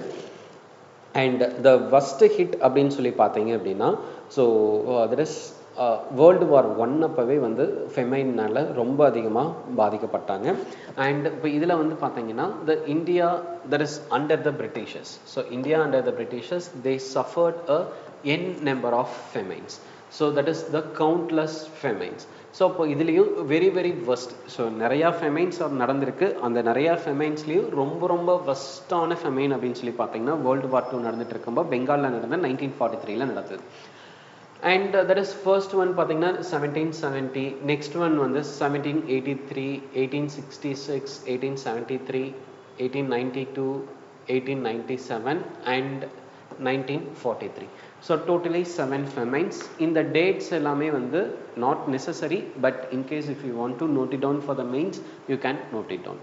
And that is இது வரைக்கும் நடந்த ஃபெமைன்லையும் first hit Bengal famine 1943. Reason என்ன அப்படின்னா ஸோ கிட்டத்தட்ட இந்த ஃபெமைனில் தான் வந்து நிறைய பேர் இமேஜின் பண்ணி பார்க்க முடியாத அளவுக்கு நிறைய பேர் they have lost the life. So எதனால இந்த லைஃப் வந்து that is most of the persons have lost the life means so because of the severe crop failure in the Bengal. And அது மட்டும் இல்லாம எதனால crop failure, next question கான answer அப்படின்னா the first and the foremost reason is the second world war. And because of the world war பர்மால இருந்து import பண்ண rice varieties எல்லாமே stop ஆயிடுச்சு. வார் எங்கே நடக்குதோ அங்கே தான் வந்து ஃபுட்ஸ் எல்லாமே வந்து அதிகமாக தேவைப்படும். ஸோ அப்படி இருக்கும்போது அக்ரிகல்ச்சர் லேண்ட்ஸ் எல்லாமே டெஸ்ட்ராய் ஆகிடும் அண்ட் அந்த இம்போர்ட்ஸும் கம்மியாயிருச்சு. Trade and movement of food கிரெயின்ஸும் கம்ப்ளீட்டாக ஸ்டாப் ஆயிடுச்சு. ஸோ அப்படி இருக்கும்போது தட் இஸ் ஏன் பெங்காலுக்கு அந்த த்ரெட் அப்படின்னு சொல்லி பார்த்தீங்கன்னா the war is taking place in the eastern side. So Japan is aggressively moving towards the west and some parts of India. So அப்படி இருக்கும்போது Bengal was the worst hit. And another thing is this situation is created by nature as well as the war. So nature வந்து ஒரு 2 or 3% இல்லை 10% ன்னு வச்சுக்கோங்களேன். Remaining 80% is because of the war and it is made by because of the human beings. And relief measures அப்படிங்கிறது எடுக்கலை அப்படின்னு நம்ம சொல்ல முடியாது. Relief measures they have taken, but அந்த relief measures was not inadequate. And அதே மாதிரி அந்த ரிலீஃப் மெஷர்ஸ் எடுத்ததுலேயுமே வந்து because of the delay. So அந்த டிலேஸ்னால அந்த ஃபெமைன்ஸை கரெக்டாக அவங்களால கண்ட்ரோல் பண்ண முடியல. அண்ட் தட் இஸ் வார் பாலிசியில் என்ன சொல்கிறாங்க அப்படின்னா there is no shortage of anything. So எல்லாமே பர்ஃபெக்டாக இருந்துச்சு. வார் நடக்கிறதுக்கு முன்னாடி there was a enough buffer stock. So this is not a real famine அப்படிங்கிறது பிரிட்டிஷர் சைட்லேருந்து they are claiming it. And relief expenditure was at the one stage limited on financial grounds. Okay, so war நடந்துட்டுருக்கு, famine like conditions, ஒரு நிவாரண நிதி கொடுக்குறாங்க, relief features கொடுக்குறாங்கன்னு வச்சுக்கோங்களேன். Let us assume இப்போ ஒரிஜினலாக because of the war and famine conditions நமக்கு வந்து லாஸஸ் அப்படிங்கிறது பர் ஹெட்டுக்கு ஒரு 20,000 rupees பர் ஹெட்டுக்கு லாஸ் அப்படின்னு நம்ம அஷ்யூம் பண்ணிக்கலாம். பட் அந்த ரிலீஃப் மெஷர்ஸ் வந்ததுன்னா பர் ஹெட்டுக்கு 200 rupees ஆர் 300 rupees. ஸோ நம்ம வந்து இமேஜின் பண்ண முடியாத அளவுக்கு அந்த relief that is the relief expenditure நமக்கு வந்திருக்கு. And the relief expenditure was only on the financial grounds, not on the any other thing. And next one பாத்தீங்கன்னா the central government what they do is they disagreed for the misfortunes of Bengal and they wanted the provincial government of Bengal to take care of the famine relief. So அப்போ இருந்த central government என்ன சொல்றாங்கன்னா, so we are not ready to support it, so we are focusing on the war, we are spending more amount on war, it is the role of the provincial government to take care of the famines. So அப்போ provincial government என்ன சொல்லுவாங்க, அந்த government கிட்ட already amount வந்து கம்மியாக தான் இருந்துச்சு. So அதனால இது பண்ண அந்த ரிலீஃப் எக்ஸ்பெண்டிச்சர் அப்படிங்கிறது it was very very very less. And அது யாருக்கும் பத்தல. ஒரு 20,000 தேவைப்பட்ட இடத்துல 200 rupees கொடுக்குறாங்க அப்படின்னா டெஃபினட்டாக அது வந்து it won't be sufficient. Okay, so maximum இந்த ஃபெமைன் பற்றி நம்ம சம்மரைஸ் பண்ணணும் அப்படின்னா, so that is it was a manmade famine. So nature எஸ் இருந்தது, அக்செப்ட் பண்ணலாம், பட் ஒரு 5 to 10% தான், 80% மேன்மேட் ஃபெமைன். அண்ட் இதில் வந்து பார்த்தீங்கன்னா huge persons have last their life, that is approximately 2 million that is 2 million peoples have lost the life because of this famine. And in the areas அப்படின்னு சொல்லி பார்த்தீங்கன்னா the south west Bengal surrounding the areas, so the southwestern areas surrounding the Tamluj, Kantai, Diamond Harbour region, Dhaka, Faridpur, Tripura and Nohari. So these places are not necessary, but in case if you want you can by heart it. And major cause of the famine அப்படின்னு சொல்லி பார்த்தீங்கன்னா, so that is cyclone of October 1942. so it washed away the crop. so 1943ல famine வரதுக்கு இன்னொரு reason என்ன அப்படின்னு சொல்லி பார்க்குறீங்கன்னா, so 1940sல நடந்த 1942ல நடந்த சிவியர் சைக்ளோன்.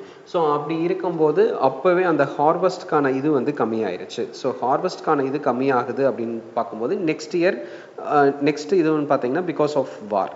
ஸோ இப்போ வாரில் நிறையா க்ராப்ஸ், சைக்ளோன்லேயே முக்கால்வாசி க்ராப்ஸ் போயிடுச்சு. அண்ட் வார்னால் அவங்களுக்கு க்ராப்பும் இல்லை, சைக்ளோனால் க்ராப்ஸும் போயிடுச்சு. ஹார்வெஸ்ட் அப்படிங்கிறது அப்படியே கம்மியாயிருச்சு.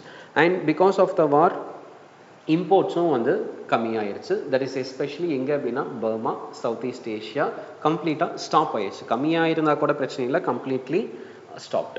நெக்ஸ்ட் ஒன் பார்த்தீங்கன்னா the vast army and diverted food grains. So அவங்களுக்கு வந்து அந்த ஆர்மி வந்து ரொம்ப பெருசாக இருந்தது. Most of the food grain வந்து பார்த்தீங்கன்னா ஆர்மிக்கே அது வந்து சரியாயிடுச்சு. அண்ட் அதுக்கப்புறம் வந்து mismanagement during the famines and deliberate profiteering. So இப்போ வந்து this is the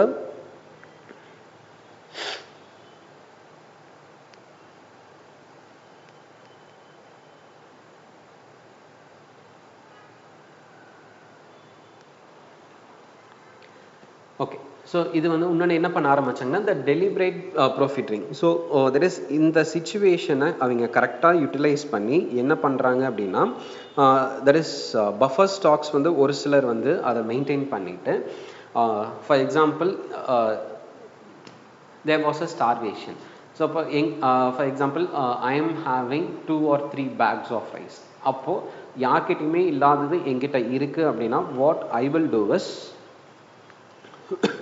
ஸோ அப்போ வந்து அந்த பேக்ஸ்க்கு இல்லை எங்கிட்ட இருக்கக்கூடிய ரைஸ், எங்கிட்ட இருக்கக்கூடிய குவான்டிட்டிக்கு நான் சொல்கிறது தான் ப்ரைஸ். அதுதான் வந்து the deliberate profiteering, rationing methods extra extra. So எல்லாமே இருந்தாலும் ஸோ அந்த தட் இஸ் பெங்காலில் பிகாஸ் ஆஃப் சைக்ளோன் அந்த ஃபெமைன் எல்லாமே நடந்துச்சு. பட் நெய்பரிங் ஸ்டேட்ஸில் இருந்து அந்த ஆல்டர்னேட்டிவ் மெஷர்ஸ் எல்லாமே எடுத்திருந்தால் இந்த அளவுக்கு 2 million peoples wouldn't have lost their lives. So anyhow they have failed to control the famine. So இப்போ ஒரு side Indians are fighting for the Indian independence, on the other side the Britishers are fully focusing towards to safeguard their colonies, that is World War II ல அவங்களோட colonies-அ safeguard பண்ணிக்கணும்னு சொல்லி நினைக்கிறாங்க. and another side Indians were fighting against the famine. So different places la different scenarios நடந்துட்டு இருக்கு.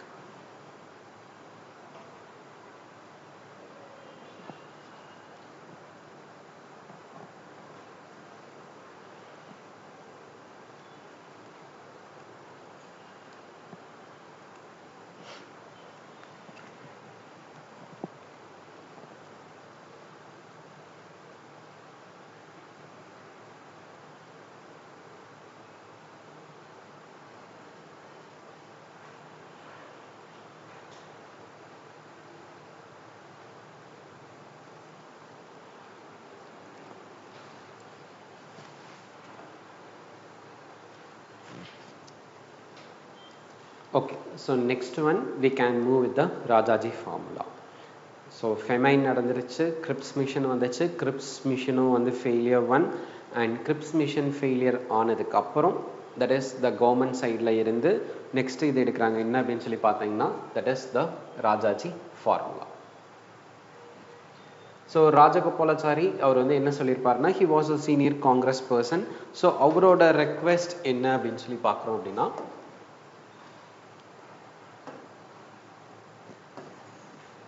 okay, so that is Muslim League endorsed the Congress demand for the independence. That is இதில் வந்து என்ன சொல்கிறாங்க அப்படின்னா நம்மளோட demand and that is Muslim Leagueக்கு ராஜாஜி ஒரு ரெக்வெஸ்ட் வைக்கிறார். First thing we can cooperate or we can gain the independence.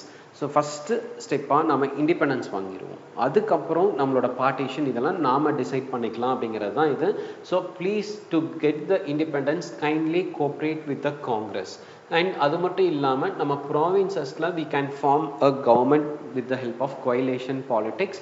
And that is எது வரைக்கும் நம்ம கவர்மெண்ட் கோயலேஷன் பாலிட்டிக்ஸில் நம்ம இருக்கலாம் அப்படின்னா டில் த டிரான்சிஷன் பீரியட் வரைக்கும். So Rajaji meeting the Muslim delegates and the higher officials of the Muslim League and requesting that for a time being நீங்கள் வந்து நாம் ரெண்டு பேரும் இந்தியன் நேஷனல் காங்கிரஸும் முஸ்லீம் லீக்கும் we can form an alliance and that is we can form the provincial government till the transition period. So வார் முடிஞ்சதே நமக்கு transfer of power நடக்கும். So அந்த இதில் we can do it. And after the end of the war, so entire population of the Muslim majority areas in the northwest and northeast India to decide by the plebiscite. So war முடியட்டும், நீங்கள் வந்து இப்போது எங்கள் கூட join பண்ணுங்கள், வார் முடியட்டும், வார் முடிஞ்சதுக்கப்புறம் எந்தெந்த ஏரியாஸ்லாம் வந்து முஸ்லீம் டாமினேட்டட் ஏரியாஸாக இருக்குது, எந்தெந்த ஏரியாஸ்னால் இப்போ இருக்கக்கூடிய ப்ரெசன்ட் டே பாகிஸ்தானும் இப்போ இருக்கக்கூடிய என்டையர் பங்களாதேஷ் தான் வந்து இப்போ இதாக இருந்துச்சு, sorry entire West Bengal along with the Bangladesh. So இப்போ அப்படி இருக்கும்போது we can conduct the plebiscite. So நம்ம வந்து பீப்புள் கிட்டே கேட்போம், so whether you want a separate country, Muslim populated separate கண்ட்ரியாக வேணுமா, இல்லை நீங்கள் இந்தியாவிலேயே இருக்கீங்களா, so whether to form a separate sovereign state or not, அதை நம்ம பீப்புள் கிட்டேயே கேட்டு நம்ம தெரிஞ்சுக்குவோம். ஸோ இப்போ in case if they want the partition, people இந்த பிளபசைட்டில் எங்களுக்கு பார்ட்டிஷன் தான் வேணும் அப்படின்னு சொல்லி கேட்குறாங்க அப்படின்னா we can have a joint safeguarding defense, commerce, communications and other essential matters. அதை மட்டும் காமனாக வச்சுக்கிட்டு நம்ம தட் இஸ் பீப்புள் கேட்ட அந்த செப்பரேட்டிசம் இல்லை செப்பரேட் ஸ்டேட் நம்ம வந்து டிவைட் பண்ணிக்கலாம். ஸோ ராஜாஜி கிளியராக என்ன வந்து டிமாண்ட் வைக்கிறாரு அப்படின்னா, இப்போ எப்படி பிரிட்டிஷர்ஸ் ஒரு இம்பார்ட்டண்ட்டான provisions like defence, communication, finance and external affairs எல்லாம் பிரிட்டிஷர்ஸ் கையில் வச்சுட்டு இந்தியன்ஸ்க்கு எதெல்லாம் நான் இம்பார்ட்டண்ட்டோ அது மாதிரி கொடுக்குறாங்களோ, அதே மாதிரி we can have a separate states but அந்த இந்த ஆஸ்பெக்ட்ஸ் மட்டும், so that is defense, commerce, communications and other essential matters la mattum we can be united. So நீங்க கேக்குற மாதிரி செப்பரேட் ஸ்டேட்டும் வந்துரும், டெவலப்மெண்ட்டும் நல்லா இருக்கும் அப்படிங்கிறது தான் இவங்களோட இது. அண்ட் தட் இஸ் இது எல்லாமே எப்போ பாசிபிளாக இருக்கும், நீங்கள் கேட்குற மாதிரி செப்பரேட் ஸ்டேட்டும் அண்ட் இந்த பவர்ஸும் and equal representation for the மைனாரிட்டிஸும் எப்போ பாசிபிள் அப்படின்னா, எப்போ நமக்கு வந்து இங்கிலாண்டில் இருந்து பவர் டிரான்ஸ்மிஷன் நடக்குதோ அப்போ தான் இது எல்லாமே possible. So that is Britishers இந்தியாவுக்கு full powers, that is the complete independence கொடுத்துட்டு அந்த டிரான்ஸ்ஃபர் ஆஃப் பவர் நடந்தது. அண்ட் அதுக்கப்புறம் நம்ம வந்து we can form the responsibility government in India. So இதுதான் வந்து ராஜாஜி ஃபார்முலா. ஓகே, ராஜாஜி சொன்ன ப்ரொவிஷன்ஸ் எல்லாமே கிளியராக இருந்துச்சு. and that is Rajaji oda idu paathitu so Muhammad Ali Jinnah is straightly he is writing a letter to the Gandhi. So அப்போ அதில் வந்து என்ன சொல்கிறாரு அப்படின்னா so Rajaji formula okay but அதில் வந்து கொஞ்சம் மைனர் மாடிஃபிகேஷன்ஸ் நீங்கள் பண்ணிங்கன்னா இன்னும் கொஞ்சம் பெட்டராக இருக்கும் அப்படிங்கிறத சொல்கிறாரு. ஸோ பட் that is ஜின்னாவோட பாயிண்ட்ஸ் எல்லாமே கேட்டுட்டு so Gandhi is offering the clarifications to the that is clarifications in the லாகூர் resolution of the League. So இப்போ இதில் வந்து என்ன சொல்கிறாரு அப்படின்னா ஓகே ஸோ ராஜாஜியோட எக்ஸ்பெக்டேஷன்ஸ் அண்ட் ராஜாஜியோட ஃபார்முலாவில் it have given the shape to the Indian government. So இப்போ வந்து இது வரைக்கும் இல்லாமல் நீங்கள் செப்பரேட்டாக கேட்டுட்டு இருந்தீங்க this is how we are going to act after the independence அப்படிங்கிறது ஒரு கிளியர் ஐடியா கொடுத்துட்டாரு. பட் இதில் வந்து என்ன சொல்கிறாரு அப்படின்னா so that is Rajaji had mutilated the substance. So இப்போ அவர் வந்து கிளியராக நீங்கள் வந்து ஸ்ட்ரைட் ஃபார்வர்டாக there should not be any division அப்படின்னு சொல்லிட்டீங்க. பட் ராஜாஜி வந்து இன்டைரக்டாக வந்து definitely there will be a unity and there won't be any divisions அப்படிங்கிறது இன்டைரக்டாக சொல்லியிருக்கிறாரு. அண்ட் அது மட்டும் இல்லாமல் that is Jinnah wanted the Congress. நீங்கள் வந்து ஃபர்ஸ்ட்ல இருந்தே you are trying to convince us. So in that is Indian National Congress is trying to convince the Muslim League to accept the two nation theory. But on the other hand so Jinnah டைரக்டா காந்தி என்ன சொல்றாரு ஏன் இந்த time நீங்க வந்து two nation தியரியை accept பண்ணக்கூடாது. So நமக்கு வந்து நமக்கும் that is முஸ்லீம் லீக்குக்கும் இந்தியன் நேஷனல் காங்கிரஸ்க்கும் இருக்கக்கூடிய டிஃப்ரென்ஸ் ஒன்னே ஒன்று தான். Muslim League is demanding the two nation theory, Indian National Congress is demanding the one nation theory. So இதில் யாரோ ஒருத்தர் விட்டு கொடுங்க நம்ம மற்ற இதெல்லாம் வந்து we are ready to that is we are ready to support it. நீங்கள் வந்து in case அந்த two nation theoryக்கு சப்போர்ட் பண்ணீங்கன்னா I will support the rest of the provisions. அப்படி இல்லை அப்படின்னா Jinnah he also opposed the idea of the common center. And அது மட்டும் இல்லாமல் that is the Muslims of India was separate nation ஆ பிரிக்கிறது and self determination and Muslims வந்து பார்த்தீங்கன்னா vote for a that is partition and not for the whole population. So நீங்கள் வந்து இந்த plebiscite conduct பண்ணணும் அப்படின்னு சொல்லி நினச்சிங்கன்னா நாங்கள் that is எது வந்து இது பண்ணுவோமோ அந்த பாப்புலேஷன் மட்டும்தான் ஓட் பண்ணுவாங்க. the vote won't be for the entire population. And இந்த plebiscite வந்து நான் முஸ்லீம் ஏரியாஸ்லேயும் அது வந்து நடக்காது.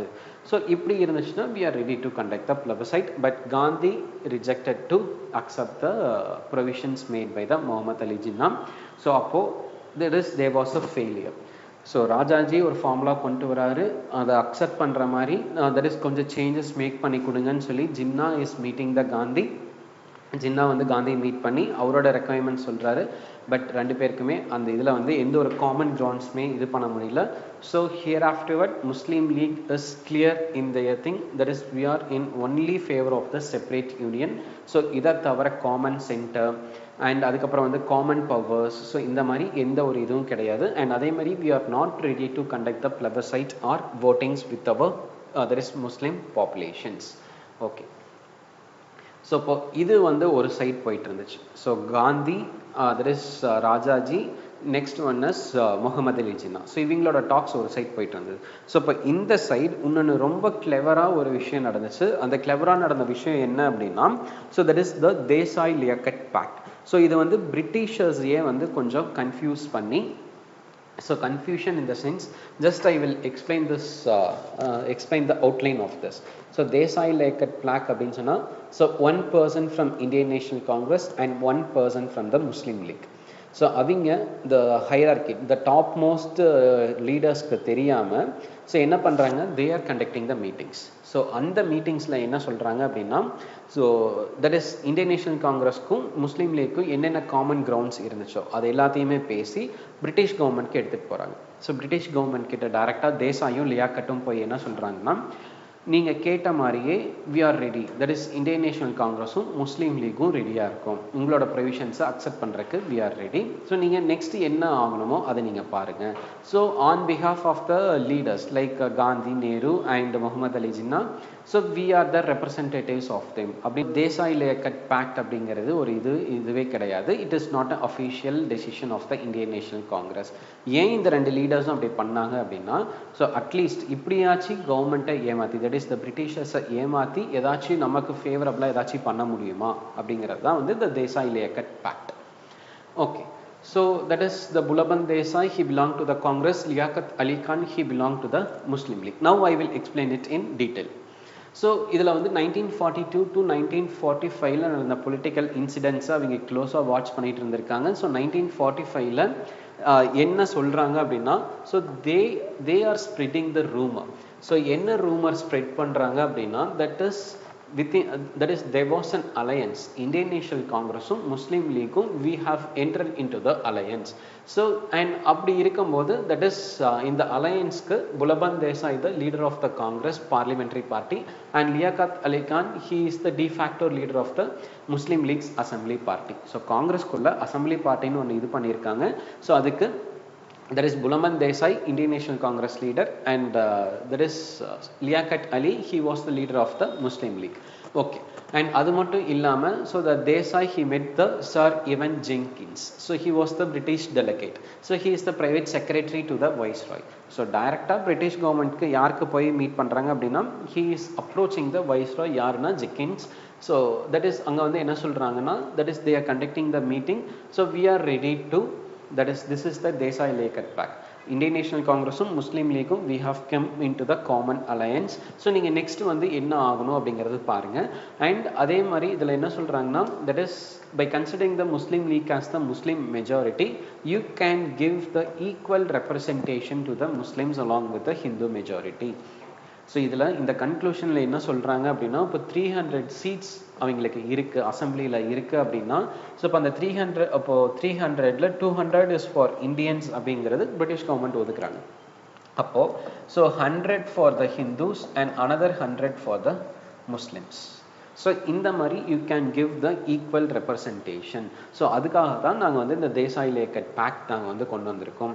And we have the ideal Indian alliance. So அப்படி இருக்கனால we can get the independence at the faster and as well as the it will be the base idea for the quit India movement. So அந்த இதுக்காக தான் இது பண்ணுறாங்க. And next one பார்த்தீங்கன்னா, it is never formally endorsed by either Congress or Muslim League. So it is not an official, but இவங்களே வந்து ஒரு ஆர்டிஃபிஷியலாக ஒரு இது கிரியேட் பண்ணுறாங்க. பட் கிரியேட் பண்ணுறதுக்கான மெயின் இன்டென்ஷன் என்ன அப்படின்னா, ஸோ பிரிட்டிஷர்ஸை தட் இஸ் பிரிட்டிஷர்ஸை கன்ஃபியூஸ் பண்ணணும் அப்படிங்கிறது தான். ஓகே, ஸோ இதோட டிராஃப்ட் ப்ரொபோசல் இதில் வந்து என்ன சொல்கிறாங்கன்னா, we also have the draft proposal for the formation of interim government at the centre. And அந்த இன்டரிம் கவர்மெண்ட்டில் என்ன இருக்குன்னா, equal representation by Congress as well as the Muslim League. Okay, so அதான் சொன்னேன், 300 சீட்ஸில் 200 ஃபார் இந்தியன்ஸ்னா 100 for Indian national Congress and 100 for the Muslim League. And அதுலேயும் இன்னும் ஒரு படி மேலே போய் ஸ்பெசிஃபிக்காக என்ன சொல்கிறாங்கன்னா, 20% of the seats. So 200 for Indians அப்படின்னா அதில் 20%, ஒரு 40 சீட்ஸ் அப்படிங்கிறது it is reserve for minorities.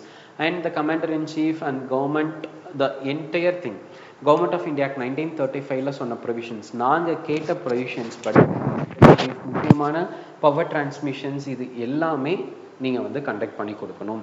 So இதை தான் வந்து they are expecting it. So that is they are expecting from the British government. So Desai Liaquat Pact ஒரு சின்ன impact வந்து ஒரு ஷார்ட் டைமில் பிரிட்டிஷ் டைரக்டாக பிரிட்டிஷஸோட வைஸ்ராயோட செக்ரட்டரிகிட்டே பேசி, so that is election and the after the partition என்னென்ன ஆஃப்டர் த இண்டிபெண்டன்ஸ் என்னென்னலாம் நடக்கணுமோ, so அந்த லெவலுக்கு they have discussed with the viceroy. Okay, so next one that is இங்கே எடுத்த ரெக்கமெண்டேஷன்ஸை எல்லாத்தையும் நீங்கள் வந்து இம்ப்ளிமெண்ட் பண்ணணும் அப்படின்னா, ஸோ ஃபர்ஸ்ட் வந்து ஒரு சில சஜஷன்ஸ் அண்ட் நீங்கள் ஃபஸ்ட்டு ஸ்டெப்ஸ் இதெல்லாம் நீங்கள் பண்ணணும்.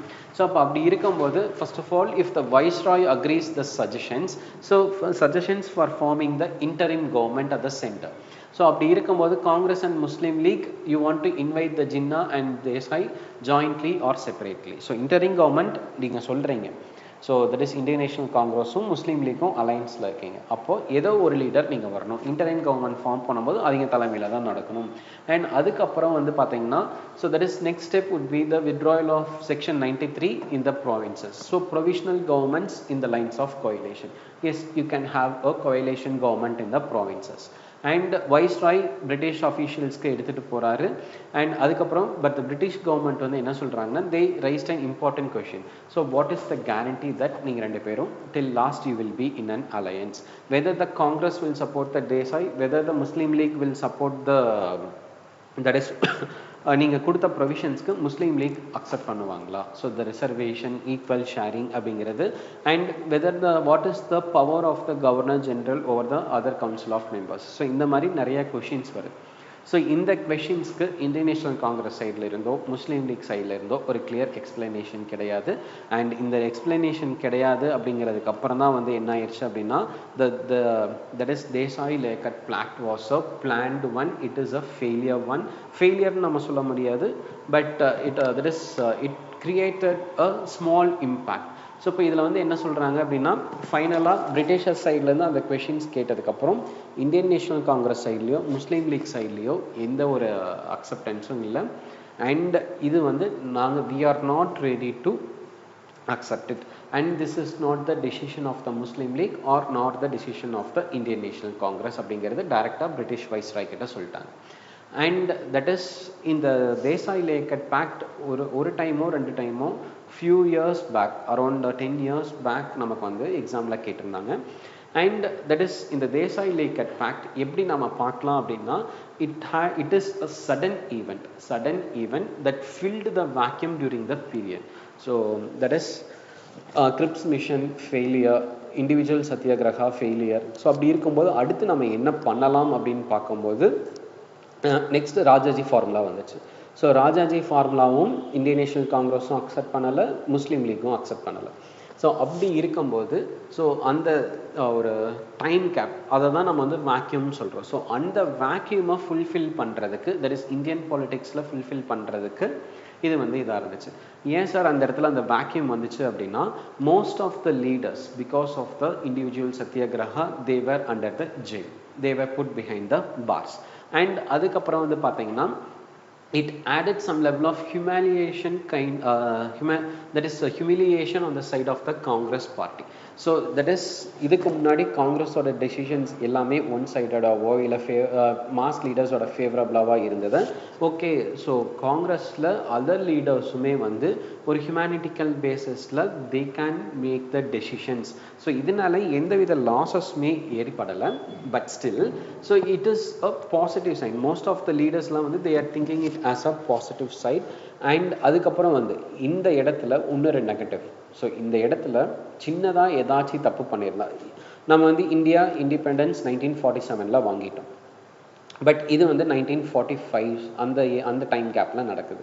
ஸோ அப்போ இந்த இடத்துல ஒரு இண்டிபெண்டன்ஸ் வாங்க போகிறோம் அப்படின்னு தெரிஞ்சும் ஸோ இந்த மாதிரி டைமில் ஏதாச்சும் ஒரு சின்ன மிஸ்டேக் ஏதோ ஒரு பார்ட்டி, முஸ்லீம் லீக்காக இருக்கட்டும் இல்லை இந்தியன் நேஷனல் காங்கிரஸாக இருக்கட்டும், ஏதாவது ஒரு சின்ன தப்பு பண்ணியிருந்தாங்க அப்படின்னா it will ruin that is entire freedom struggle. So that is நம்ம எதுக்காக ஒரு 100 years-ஆக நம்ம வந்து ஸ்ட்ரகிள் பண்ணிட்டு இருக்கோமோ, அட் த லாஸ்ட் ஃபேஸில் வந்து சின்னதாக தப்பு பண்ணியிருந்தாங்கன்னா it will ruin the entire Indian national movement.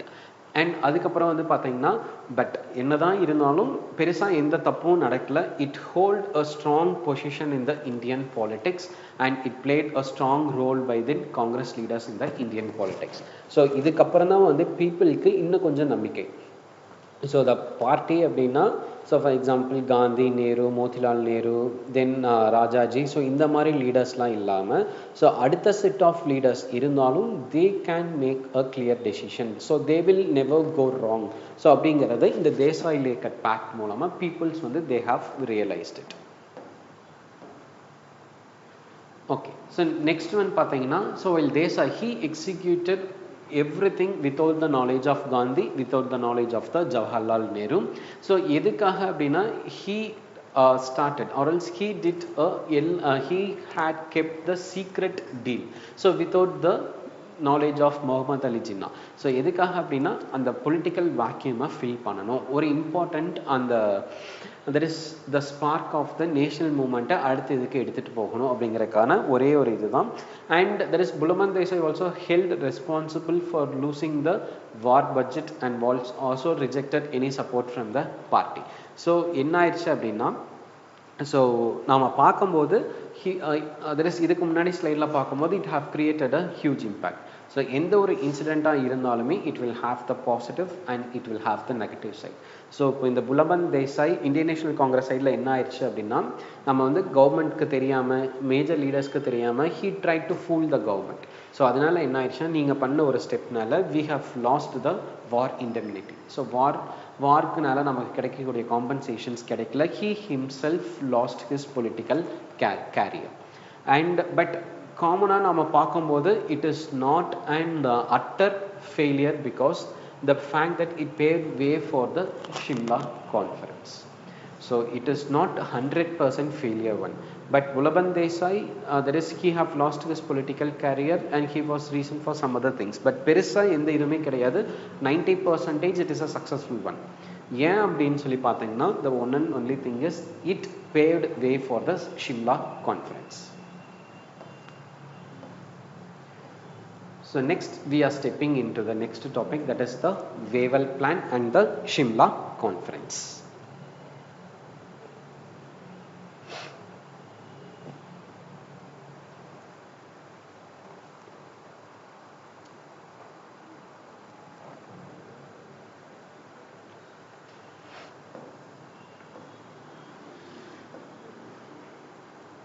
Okay. So அப்போது அதில் என்ன பிளான் என்ன பண்ணியிருக்காங்க அப்படின்னு சொல்லி பார்த்தீங்கன்னா so Cripps mission 1942 it was a failure one. And அதுக்கப்புறம் வந்து பார்த்தீங்கன்னா ஏன் ஃபெயிலியர் ஒன் அப்படின்னா அதில் இந்த ட்ரான்ஸ்ஃபர் ஆஃப் பவர் அப்படிங்கிற ஆப்ஷன் எங்கேயுமே அவங்க வந்து மென்ஷன் பண்ணல. The government they have failed to the transfer of power and they have failed to give the complete independence to Indians. So இதுதான் வந்து பிரச்சனை. And Second World Warல after the failure of Gandhi and Jinnah talks, so Rajaji formula. So ஏன் அந்த Rajaji formula இப்படியும் நம்ம வந்து questions frame பண்ணலாம். why Rajaji formula has come. So Rajaji formula அப்படின்னு சொல்லி பார்த்தீங்கன்னா அதான் கவர்மெண்ட் தான் வந்து சொல்லிட்டாங்களே, நீங்கள் வந்து that is first of all you want to solve the problems within yourselves. So within yourselves அப்படின்னு சொல்லி பார்க்கும்போது தட் இஸ் முஸ்லீம் லீக்குக்கும் இந்தியன் நேஷனல் காங்கிரஸுக்கும் இருக்கக்கூடிய ப்ராப்ளம்ஸை சால்வ் பண்ணுங்க. அதுக்கப்புறம் you can come and ask for the independence. அப்படி இது பண்ணும்போது ஸோ இங்கே முஸ்லீம் லீக்கும் இந்தியன் நேஷனல் காங்கிரஸும் ராஜாஜி ஃபார்முலா மூலமாக இது மீட் பண்ணுறாங்க. ஸோ அதுவும் it was a failure one. So அடுத்து வந்து பார்த்தீங்கன்னா the Lord Wavell he was then viceroy. He released the Congress leaders from jail and invited to Shimla in 1945. So அதுதான் வந்து Wavell plan and Shimla conference. So ஏன் வந்து Lord Wavell he had taking the steps அப்படின்னா அப்போவும் அவங்களுக்கு வந்து இந்தியாவோட support வாரில் தேவைப்பட்டுச்சு. ஸோ முக்கியமான லீடர்ஸ் எல்லாமே ஃபஸ்ட்டு செட் ஆஃப் லீடர்ஸ் எல்லாமே ஜெயிலில் இருக்காங்க. அவங்கள ரிலீஸ் பண்ணால் தானே கான்ஃபரன்ஸில் பார்ட்டிசிபேட் பண்ண முடியும். ஸோ அப்படி இருக்கும்போது the Lord Wavell he is releasing that is the majority of the leaders in 1945. And they invited to Shimla. ஷிம்லாக்கு எதுக்காக இன்வைட் பண்ணுறாங்க அப்படின்னா to work out on the plan for the interim political agreement. We can come to a common ground. So நாம் வந்து ஒரு அக்ரிமெண்ட்க்கு வருவோம். And இந்த conference தான் வந்து Lord Wavell conference at Shimla and அதுதான் வந்து த ஷிம்லா கான்ஃபரன்ஸ் அப்படின்னு நம்ம சொல்கிறோம். And that is Lord Wavell அதில் கொண்டு வந்த ப்ரொவிஷன்ஸை தான் நம்ம வந்து வேவல் பிளான். ஸோ வேவல் அவர் வந்து ஒரு செட் ஆஃப் ப்ரொவிஷன்ஸ் கொண்டு வராரு. அந்த கான்ஃபரன்ஸ் எங்கே நடக்குதுன்னா Shimla. So Wavell plan Shimla conference. So இதுலேயும் நமக்கு அந்த ஹைரார்கீஸ் அப்படின்னு சொல்லி பார்த்தோம் அப்படின்னா Wavell plan and the Shimla conference. Okay, so the Second World War almost that is in Europe came to an end by the May 1945. That is World War II முடிஞ்சிருச்சு. முடிஞ்சாலும் இந்த ஜாப்பனீஸ் த்ரெட் அப்படிங்கிறது இன்னும் முடியவே இல்லை. And that is அப்படி இருக்கும்போது இந்த த்ரெட் இருக்கும்போது த பிரிட்டன் பிரைம் மினிஸ்டர் வந்து என்ன சொல்கிறாரு அப்படின்னா we must come a solution. So we must come a solution on the constitutional question on India. So அப்படி இருக்கும்போது ஓகே அட்மோஸ்ட் வேர்ல்டு வார் முடிஞ்சிருச்சு. ஸோ வேர்ல்டு வார் முடிஞ்சதுக்கப்புறம் that is rest is world ஹிஸ்ட்ரியில் நம்ம வந்து கவர் பண்ணியிருக்கோம். So முடிஞ்சதுக்கப்புறம் இந்த பவர் டசல் எல்லாமே வந்து கம்மியாயிருக்கும். பட் ஜாப்பனீஸ் த்ரெட் ஏன் ஜாப்பனீஸ் த்ரெட் அப்படின்னா it is because of the Britain that is the US வந்து that is the because of the Britain Hiroshima and Nagasakiல nuclear weapon blast இதெல்லாம் நடந்துச்சு. ஸோ அப்படி இருக்கும்போது இருந்தாலும் நவ் இதுக்கப்புறம் ஸோ இப்போ வந்து the first வந்து single polar world-ஆ இருந்தது, அடுத்து வந்து bipolar world-ஆ மாறிச்சு, அடுத்து this is the time for the multipolar world. Hereafter nobody is superpowers in the world அப்படின்ற மாதிரி World War II எல்லா லீடர்ஸ் கன்க்ளூஷனுக்கு வந்தாங்க. அண்ட் நெக்ஸ்ட் ஒன் அப்படின்னு சொல்லி பார்த்தீங்கன்னா, so that is next thing இன்னொரு என்ன இது அப்படின்னு சொல்லி பார்க்கும்போது, okay so here afterward, so இனிமேல் நம்ம வாரில் வந்து பிரிட்டன் நிறையா வந்து ஸ்பெண்ட் பண்ணிட்டாங்க, இதுக்கப்புறம் நம்ம வந்து அன்வான்ட் காலனிஸை நம்ம வச்சுருக்கக்கூடாது. So we can grant the independent for our colonies. So அந்த மாதிரி ஒரு டெசிஷன் வந்து பிரிட்டன் பார்லிமெண்ட்டில் தே ஆர் டேக்கிங். ஸோ அப்படி இருக்கிறனால என்ன சொல்கிறாங்கன்னா, ஓகே இந்த பிரிட்டன் பிரைம் மினிஸ்டரே என்ன சொல்கிறாருன்னா, we can find a solution on the constitution question in India. அதை தான் வந்து வேவல் பிளான் அண்ட் ஷிம்லா கான்ஃபரன்ஸில், அண்ட் we can have the negotiations. இது நாள் வரைக்கும் இதுதான் நம்மளோட இதுக்கப்புறம் நீங்கள் வந்து சப்போர்ட் வேண்டாம். ஸோ தட் இஸ் ஒரு ஆஃபர் கொடுப்போம், that is Indians and Muslim League reject பண்ணுவாங்க, அகெயின் பிரிட்டிஷர்ஸ் ஒரு ஆஃபர் கொடுப்பாங்க, இவங்க ரிஜெக்ட் பண்ணுவாங்க. ஸோ இப்படி தானே போயிட்டு இருந்துச்சு. For the first time we can have the negotiations with the Indians. இதுக்கு மேலேயும் நம்ம வந்து இந்தியாவை காலனியாக வச்சுருந்தோம் அப்படின்னா it is an unnecessary burden. So இப்போ நம்ம இந்தியாவை விட்டு போயிட்டோம் அப்படின்னா ஜாப்பனீஸ் த்ரெட்டில் இருந்து நம்ம எஸ்கேப் ஆகிறதுக்கு சான்சஸ் இருக்குது. ஸோ அடுத்து நம்ம வந்து ரிலாக்ஸ் ஆகிறதுக்கு வாட் ஆர் த ப்ரொவிஷன்ஸ் அப்படிங்கிறது தான் வந்து இந்த இதில், that is the Britain prime minister Lord வேவலுக்கு இன்ஸ்ட்ரக்ஷன்ஸ் கொடுக்குறாரு. So please prepare a plan like that. So இப்போ இதில் வந்து என்ன சொல்கிறாங்கன்னா, executive council will be consisting of all Indian members. இதுக்கு முன்னாடி வந்த பிளான் கிரிப்ஸ் மிஷன் இதில் எல்லாம் என்ன சொல்லுவாங்கன்னா, மெஜாரிட்டி வில் பி இந்தியன்ஸ்னு சொன்னாங்க, பட் இங்கே வந்து எல்லாமே இந்தியன் மெம்பர்ஸ் அப்படின்னு வந்து சொல்கிறாங்க. இதுலேயும் ஒரு exception, except the governor general and the commander in chief. So இப்போ except the commander in chief இதுலேயும் வந்து 2 இம்பார்ட்டண்ட் ஆஃபீஸர்ஸை அவங்களே வச்சுக்கிறாங்க. ஸோ நெக்ஸ்ட் ஒன் பார்த்தீங்கன்னா, equal representation will be given to the Muslims and Hindus.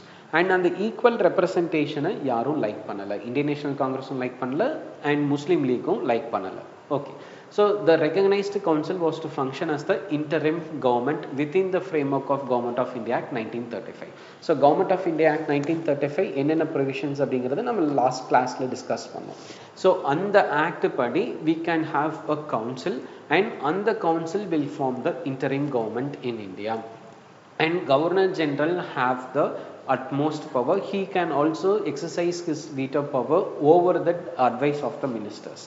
So இந்த ப்ரொவிஷனும் வந்து இந்தியன் நேஷனல் காங்கிரஸ் லைக் பண்ணல. ஸோ எப்படி இருக்குது அப்படின்னா, நீங்கள் பவர் கொடுக்குற மாதிரி கொடுக்குறீங்க, but again the utmost power is vested with the governor general. So நீங்கள் எல்லா இதுலேயுமே வந்து பார்த்தீங்கன்னா ஒரு கேட்ச் வச்சு தான் வந்து த ட்ரான்ஸ்ஃபர் ஆஃப் பவர்ஸ் நடக்குது. ஸோ இப்போ இங்கேயே என்ன சொல்கிறாங்கன்னா, so elected representatives are there, elected representatives இருந்தாலும் governor is having the veto power over the advice of the ministers அப்படின்னா, and what is the purpose of having these things? So then there is what is the purpose of having the elected government or the responsible government? Okay, next one பார்த்தீங்கன்னா, the representatives from the different parties they need to submit a joint list to the viceroy for the nominations of the executive council. So nomination அப்படின்னா நாங்கள் வந்து இவரை ஒரு மனதாக தான் தேர்ந்தெடுக்கிறோம். So அதனால் you want to submit the nomination, and இந்த ஜாயிண்ட் லிஸ்ட் உங்களால் கொடுக்க முடியல, if it is not possible நீங்கள் வந்து செப்பரேட்டாக தனித்தனியாக வந்து you can submit your listings அப்படின்னு சொல்கிறாங்க. அண்ட் இன்டரிங் கவர்மெண்ட் வந்து எது வரைக்கும் அந்த இன்டரிங் கவர்மெண்ட் வில் பி தேர் அப்படின்னு சொல்கிறாங்கன்னா, இந்தியாவுக்கான கான்ஸ்டிடியூஷன் நீங்கள் ஃப்ரேம் பண்ணுற வரைக்கும். So that is unless and until you draft a constitution for India, this interim government will be there. So கிட்டத்தட்ட ஒரு 60% of the provisions have been accepted in the Wavell plan. But எது வந்து Indian National காங்கிரஸ்க்கும் இவங்களுக்கும் பிடிக்கல அப்படின்னா, complete control vested with the governor general, and அது மட்டும் இல்லாமல் that is governor general is exercising the veto power, and இன்னொரு முக்கியமான விஷயம் என்னன்னா equal representation for the Hindus and Muslims. So obviously the Wavell plan ended in a failure because of the Jinnah's demand, that is அவருக்கான the veto power. So that is they completely disagreed the Wavell plan. So the Muslim alone வந்து என்ன சொல்றாரு அப்படின்னா, so we are not ready to give the joint list or separate list or etc etc. நாங்கள் எங்களுக்கு எந்த லீடர்ஸை கொடுக்கணும் அப்படின்னு சொல்லி நினைக்கிறோமோ அது மட்டும்தான் வந்து we will select and we will send it.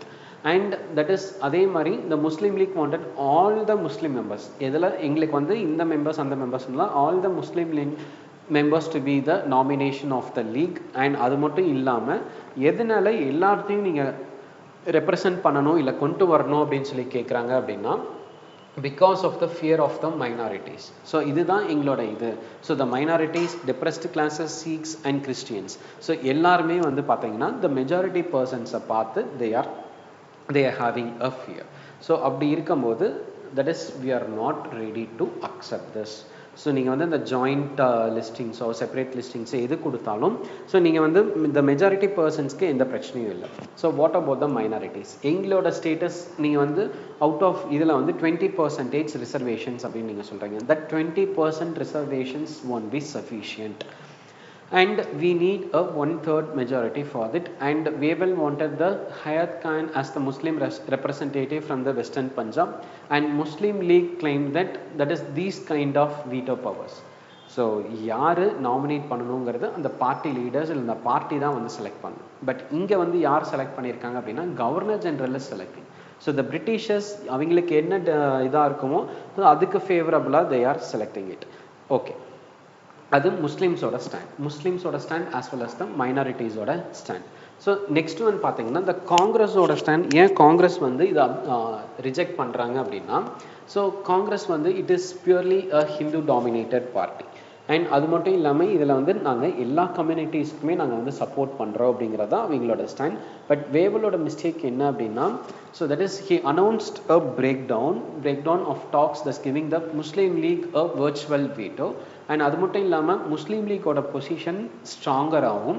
And அது மட்டும் இல்லாமல் 1945 and 46 எலெக்ஷன்ஸில் அவங்களோட பொசிஷன் ஜின்னாவோட position and character so that is Britishers வந்து முஸ்லீம்ஸ்க்கு ஃபேவரபுளாக இருக்க மாதிரி டெசிஷன். ஸோ தட் இஸ் எடுத்தால் ரெண்டு பார்ட்டிக்கும் ஈக்குவலாக எடுக்கணும். ஸோ இது வந்து பயாஸ்டு டெசிஷன் அப்படிங்கிறது காங்கிரஸ் வந்து கிரிட்டிசைஸ் பண்ணுறாங்க. ஓகே, ஸோ நெக்ஸ்ட் ஒன் பார்த்தீங்கன்னா so Indian National Army. So இப்போ வந்து இந்த பிரச்சனை போயிட்டு இருக்கும்போது ஸோ பேரலாக அடுத்த இன்னொரு ப்ராப்ளம் என்ன போகுது அப்படின்னு சொல்லி பார்த்தீங்கன்னா the efforts taken by the INA, that is Indian National Army. Okay, so அப்போது that is World War II நடக்குது. Japan invaded the south east Asia. So கிட்டத்தட்ட 70,000 ட்ரூப்ஸ் வந்து கிட்டத்தட்ட அந்த ஏரியாவில் இருந்து that is they are deploying in and around the Malayan coast அந்த south east Asian countries, the Indonesia, Philippines, Brunei. So அந்த மாதிரி இருக்கக்கூடிய கண்ட்ரீஸில் இது பண்ணுறாங்க. ஸோ ஜப்பான் வந்து they are starting the lightening campaign.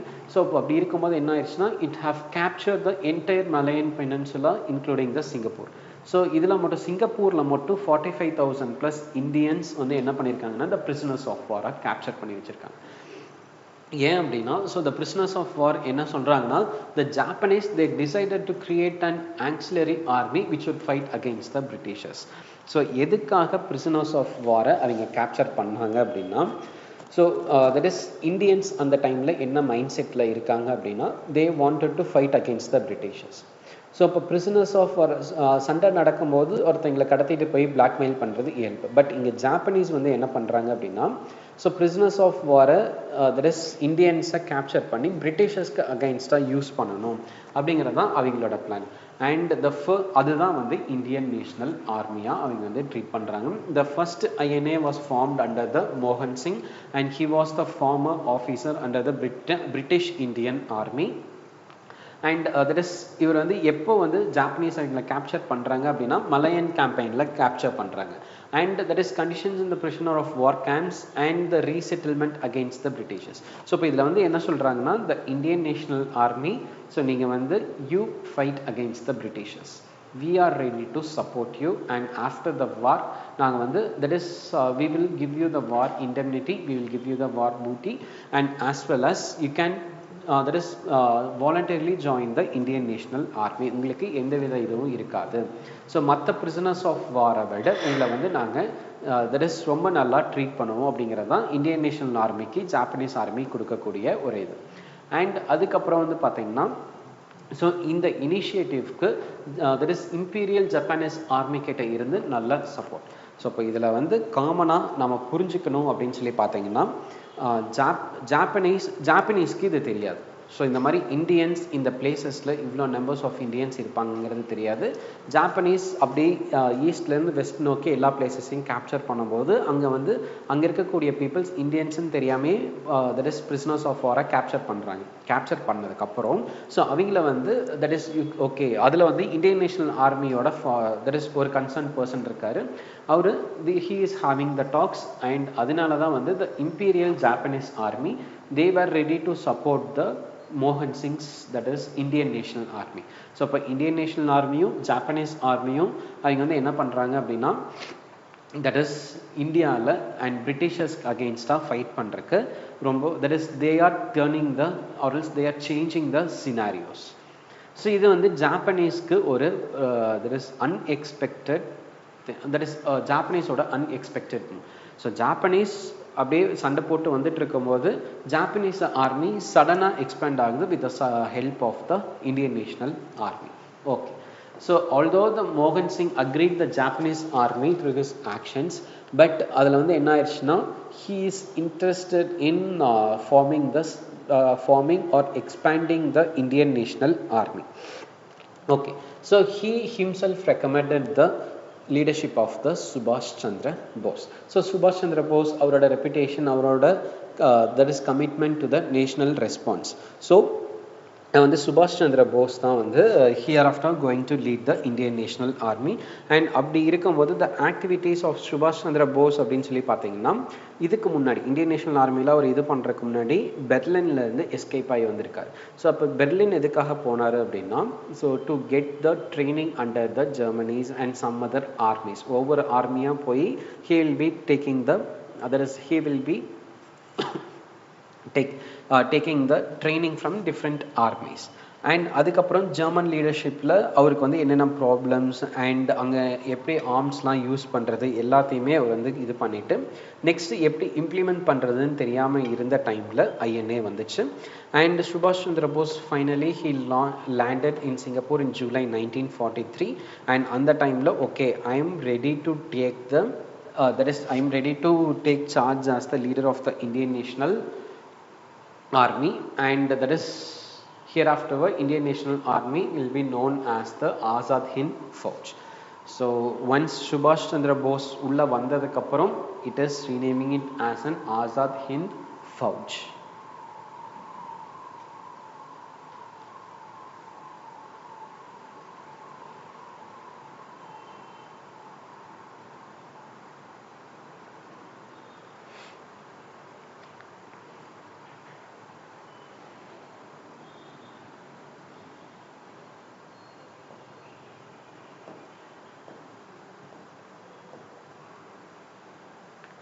Okay, so சுபாஷ் சந்திர போஸ் வந்ததுக்கப்புறம் எந்த மாதிரி ஆப்ரேஷன்ஸ் இங்கே நடந்திருக்கு அப்படின்னு சொல்லி பார்த்தோம் அப்படின்னா ஸோ சுபாஷ் Chandra Bose he join the Indian National Army. And அதுக்கப்புறம் பார்த்தீங்கன்னா ஜாப்பனீஸ் ஆர்மியிலேயே பெர்லின்லேருந்து வந்ததுக்கப்புறம் he showed interest in enrolling himself in to the Japanese Army. So அங்கே கமாண்டர் இன் சீஃப் பொசிஷன் அளவுக்கு அவர் கேட்டார். பட் இருந்தாலும் அந்த இதை அவங்க கொடுக்க that is they have refused it. But at this time they ready to accept that is Subhash Chandra Bose as the leader of the Indian National Army.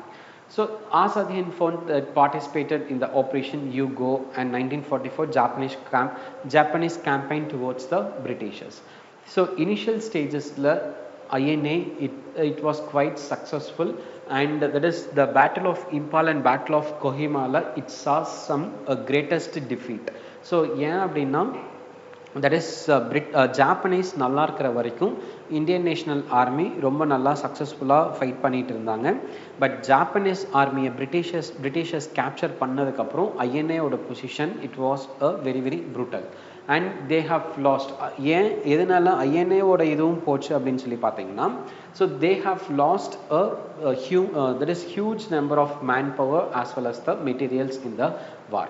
So அப்படி இருக்கும்போது ஜாப்பனீஸ் ஆர்மி அப்படியே decline ஆக ஆக ஆக ஐஎன்ஏவும் அப்படியே dissolve ஆக ஆரம்பிச்சிருச்சு. So INA அப்படிங்கிறது so it is very very short span and அந்த ஷார்ட் ஸ்பேன்லேயே அது எங்களோட இம்பேக்ட் அப்படின்னு சொல்லி பார்த்தீங்கன்னா it had a tremendous impact. So பிரிட்டிஷர்ஸும் சரி ஜாப்பனீஸும் சரி நினச்சி கூட பார்க்க முடியாத அளவுக்கு they have created a tremendous impact on fighting against the Britishers.